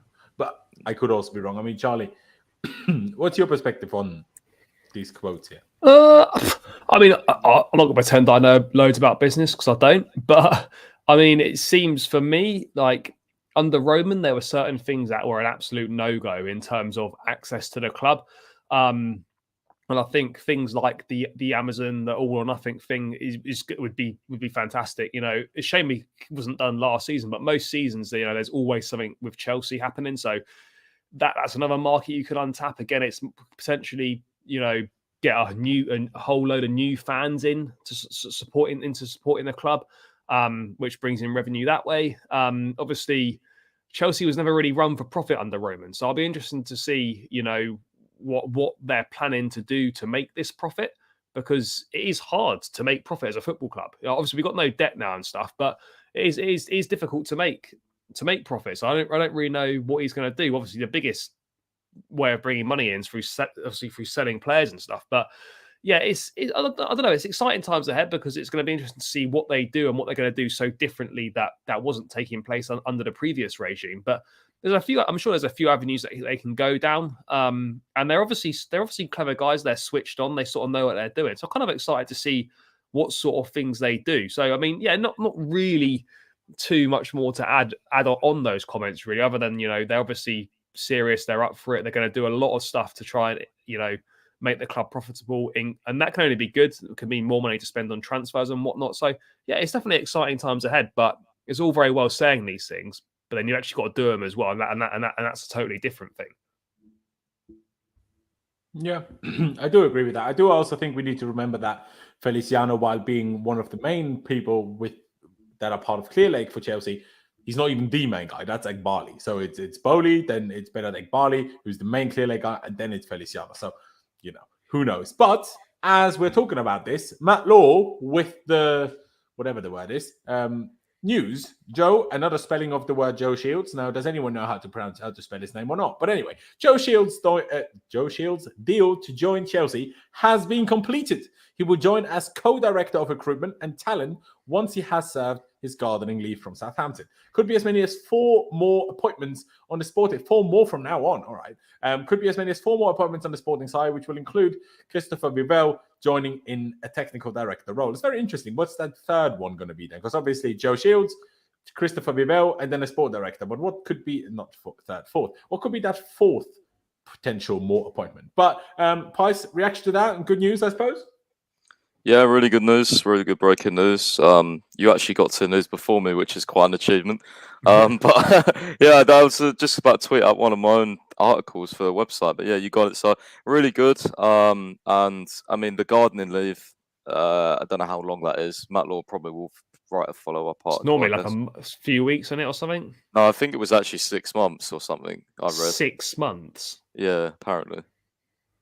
But I'm not sure if that would have, if 6 months is the full on, because gardening leave isn't the same as, so gardening leave is kind of your time off between jobs, right? While the 6 month thing was kind of the notice you hand it in, and then depending on whatever your contract says, you hand in your notice that you want to quit, and then you have to stay for a certain amount of time. That's not gardening leave, though, is it? But I'm not sure on the English terminology on that. Or is that the same thing? This is very interesting. So Matt has just put a follow-up tweet saying that he's reliably informed that Chelsea did not make a £50 million bid for Lavia, who Shields helped to take to Southampton. He was never valued at that level by the club. So this is a bit of Matt Law versus Fabrizio here. Love to this. You see what I mean? Like all these sources, they all get different info. It's so interesting. Like these are 2 of the best in the game, completely different info. Like I just don't understand what to believe anymore. Yeah, that is a little bit strange. So I'm just trying to reload the thing so we get the follow-up one. He did correct himself. He's corrected his spelling. There you go. Also reliably informed that Chelsea did not make a £50 million bid for Lavia, who Shields helped take to Southampton, that he was never valued that level by the club. Yeah, I mean, fair enough. Charlie, just quickly, not much, I suppose, to add compared to what we said earlier, just now that it seems to be closer to being done. Yeah, good news. Adding top quality to positions that need to be filled. So yeah, can only be viewed as a good thing. Absolutely. Fantastic. Ladies and gentlemen, I think it's about time we round this one out. This was a long stream, but we had to catch up on news. We had to catch up on a wonderful win away at the San Siro. Once again, I have to say, what a wonderful ground. I feel lucky that I got to visit it before they tear it down. But yeah, up the Chelsea. Let's hope we can keep going like this. I can't wait for Sunday, really. I looked at the when do we actually play, like yesterday, or was it earlier today? It's like, do we play Saturday or Sunday? So I said, I was gutted. I was like, extra day I have to wait for the next game, which I'm like, compare that to 6 weeks ago. Do you know what I mean? So good times at the moment, good times. Hopefully those good times keep going. Ladies and gentlemen, if you're still here, I appreciate you very much. Please do subscribe if you haven't already. We're on the road to 20,000 subscribers. Please do check out Pice's website, chelseafc365.com. The link is down in the description, as well as Charlie's channel, the Blues Brothers. Please do also subscribe to him. But yeah, ladies and gentlemen, thank you guys for watching. Up the Chelsea, upwards and onwards, and I'll see you when I see you.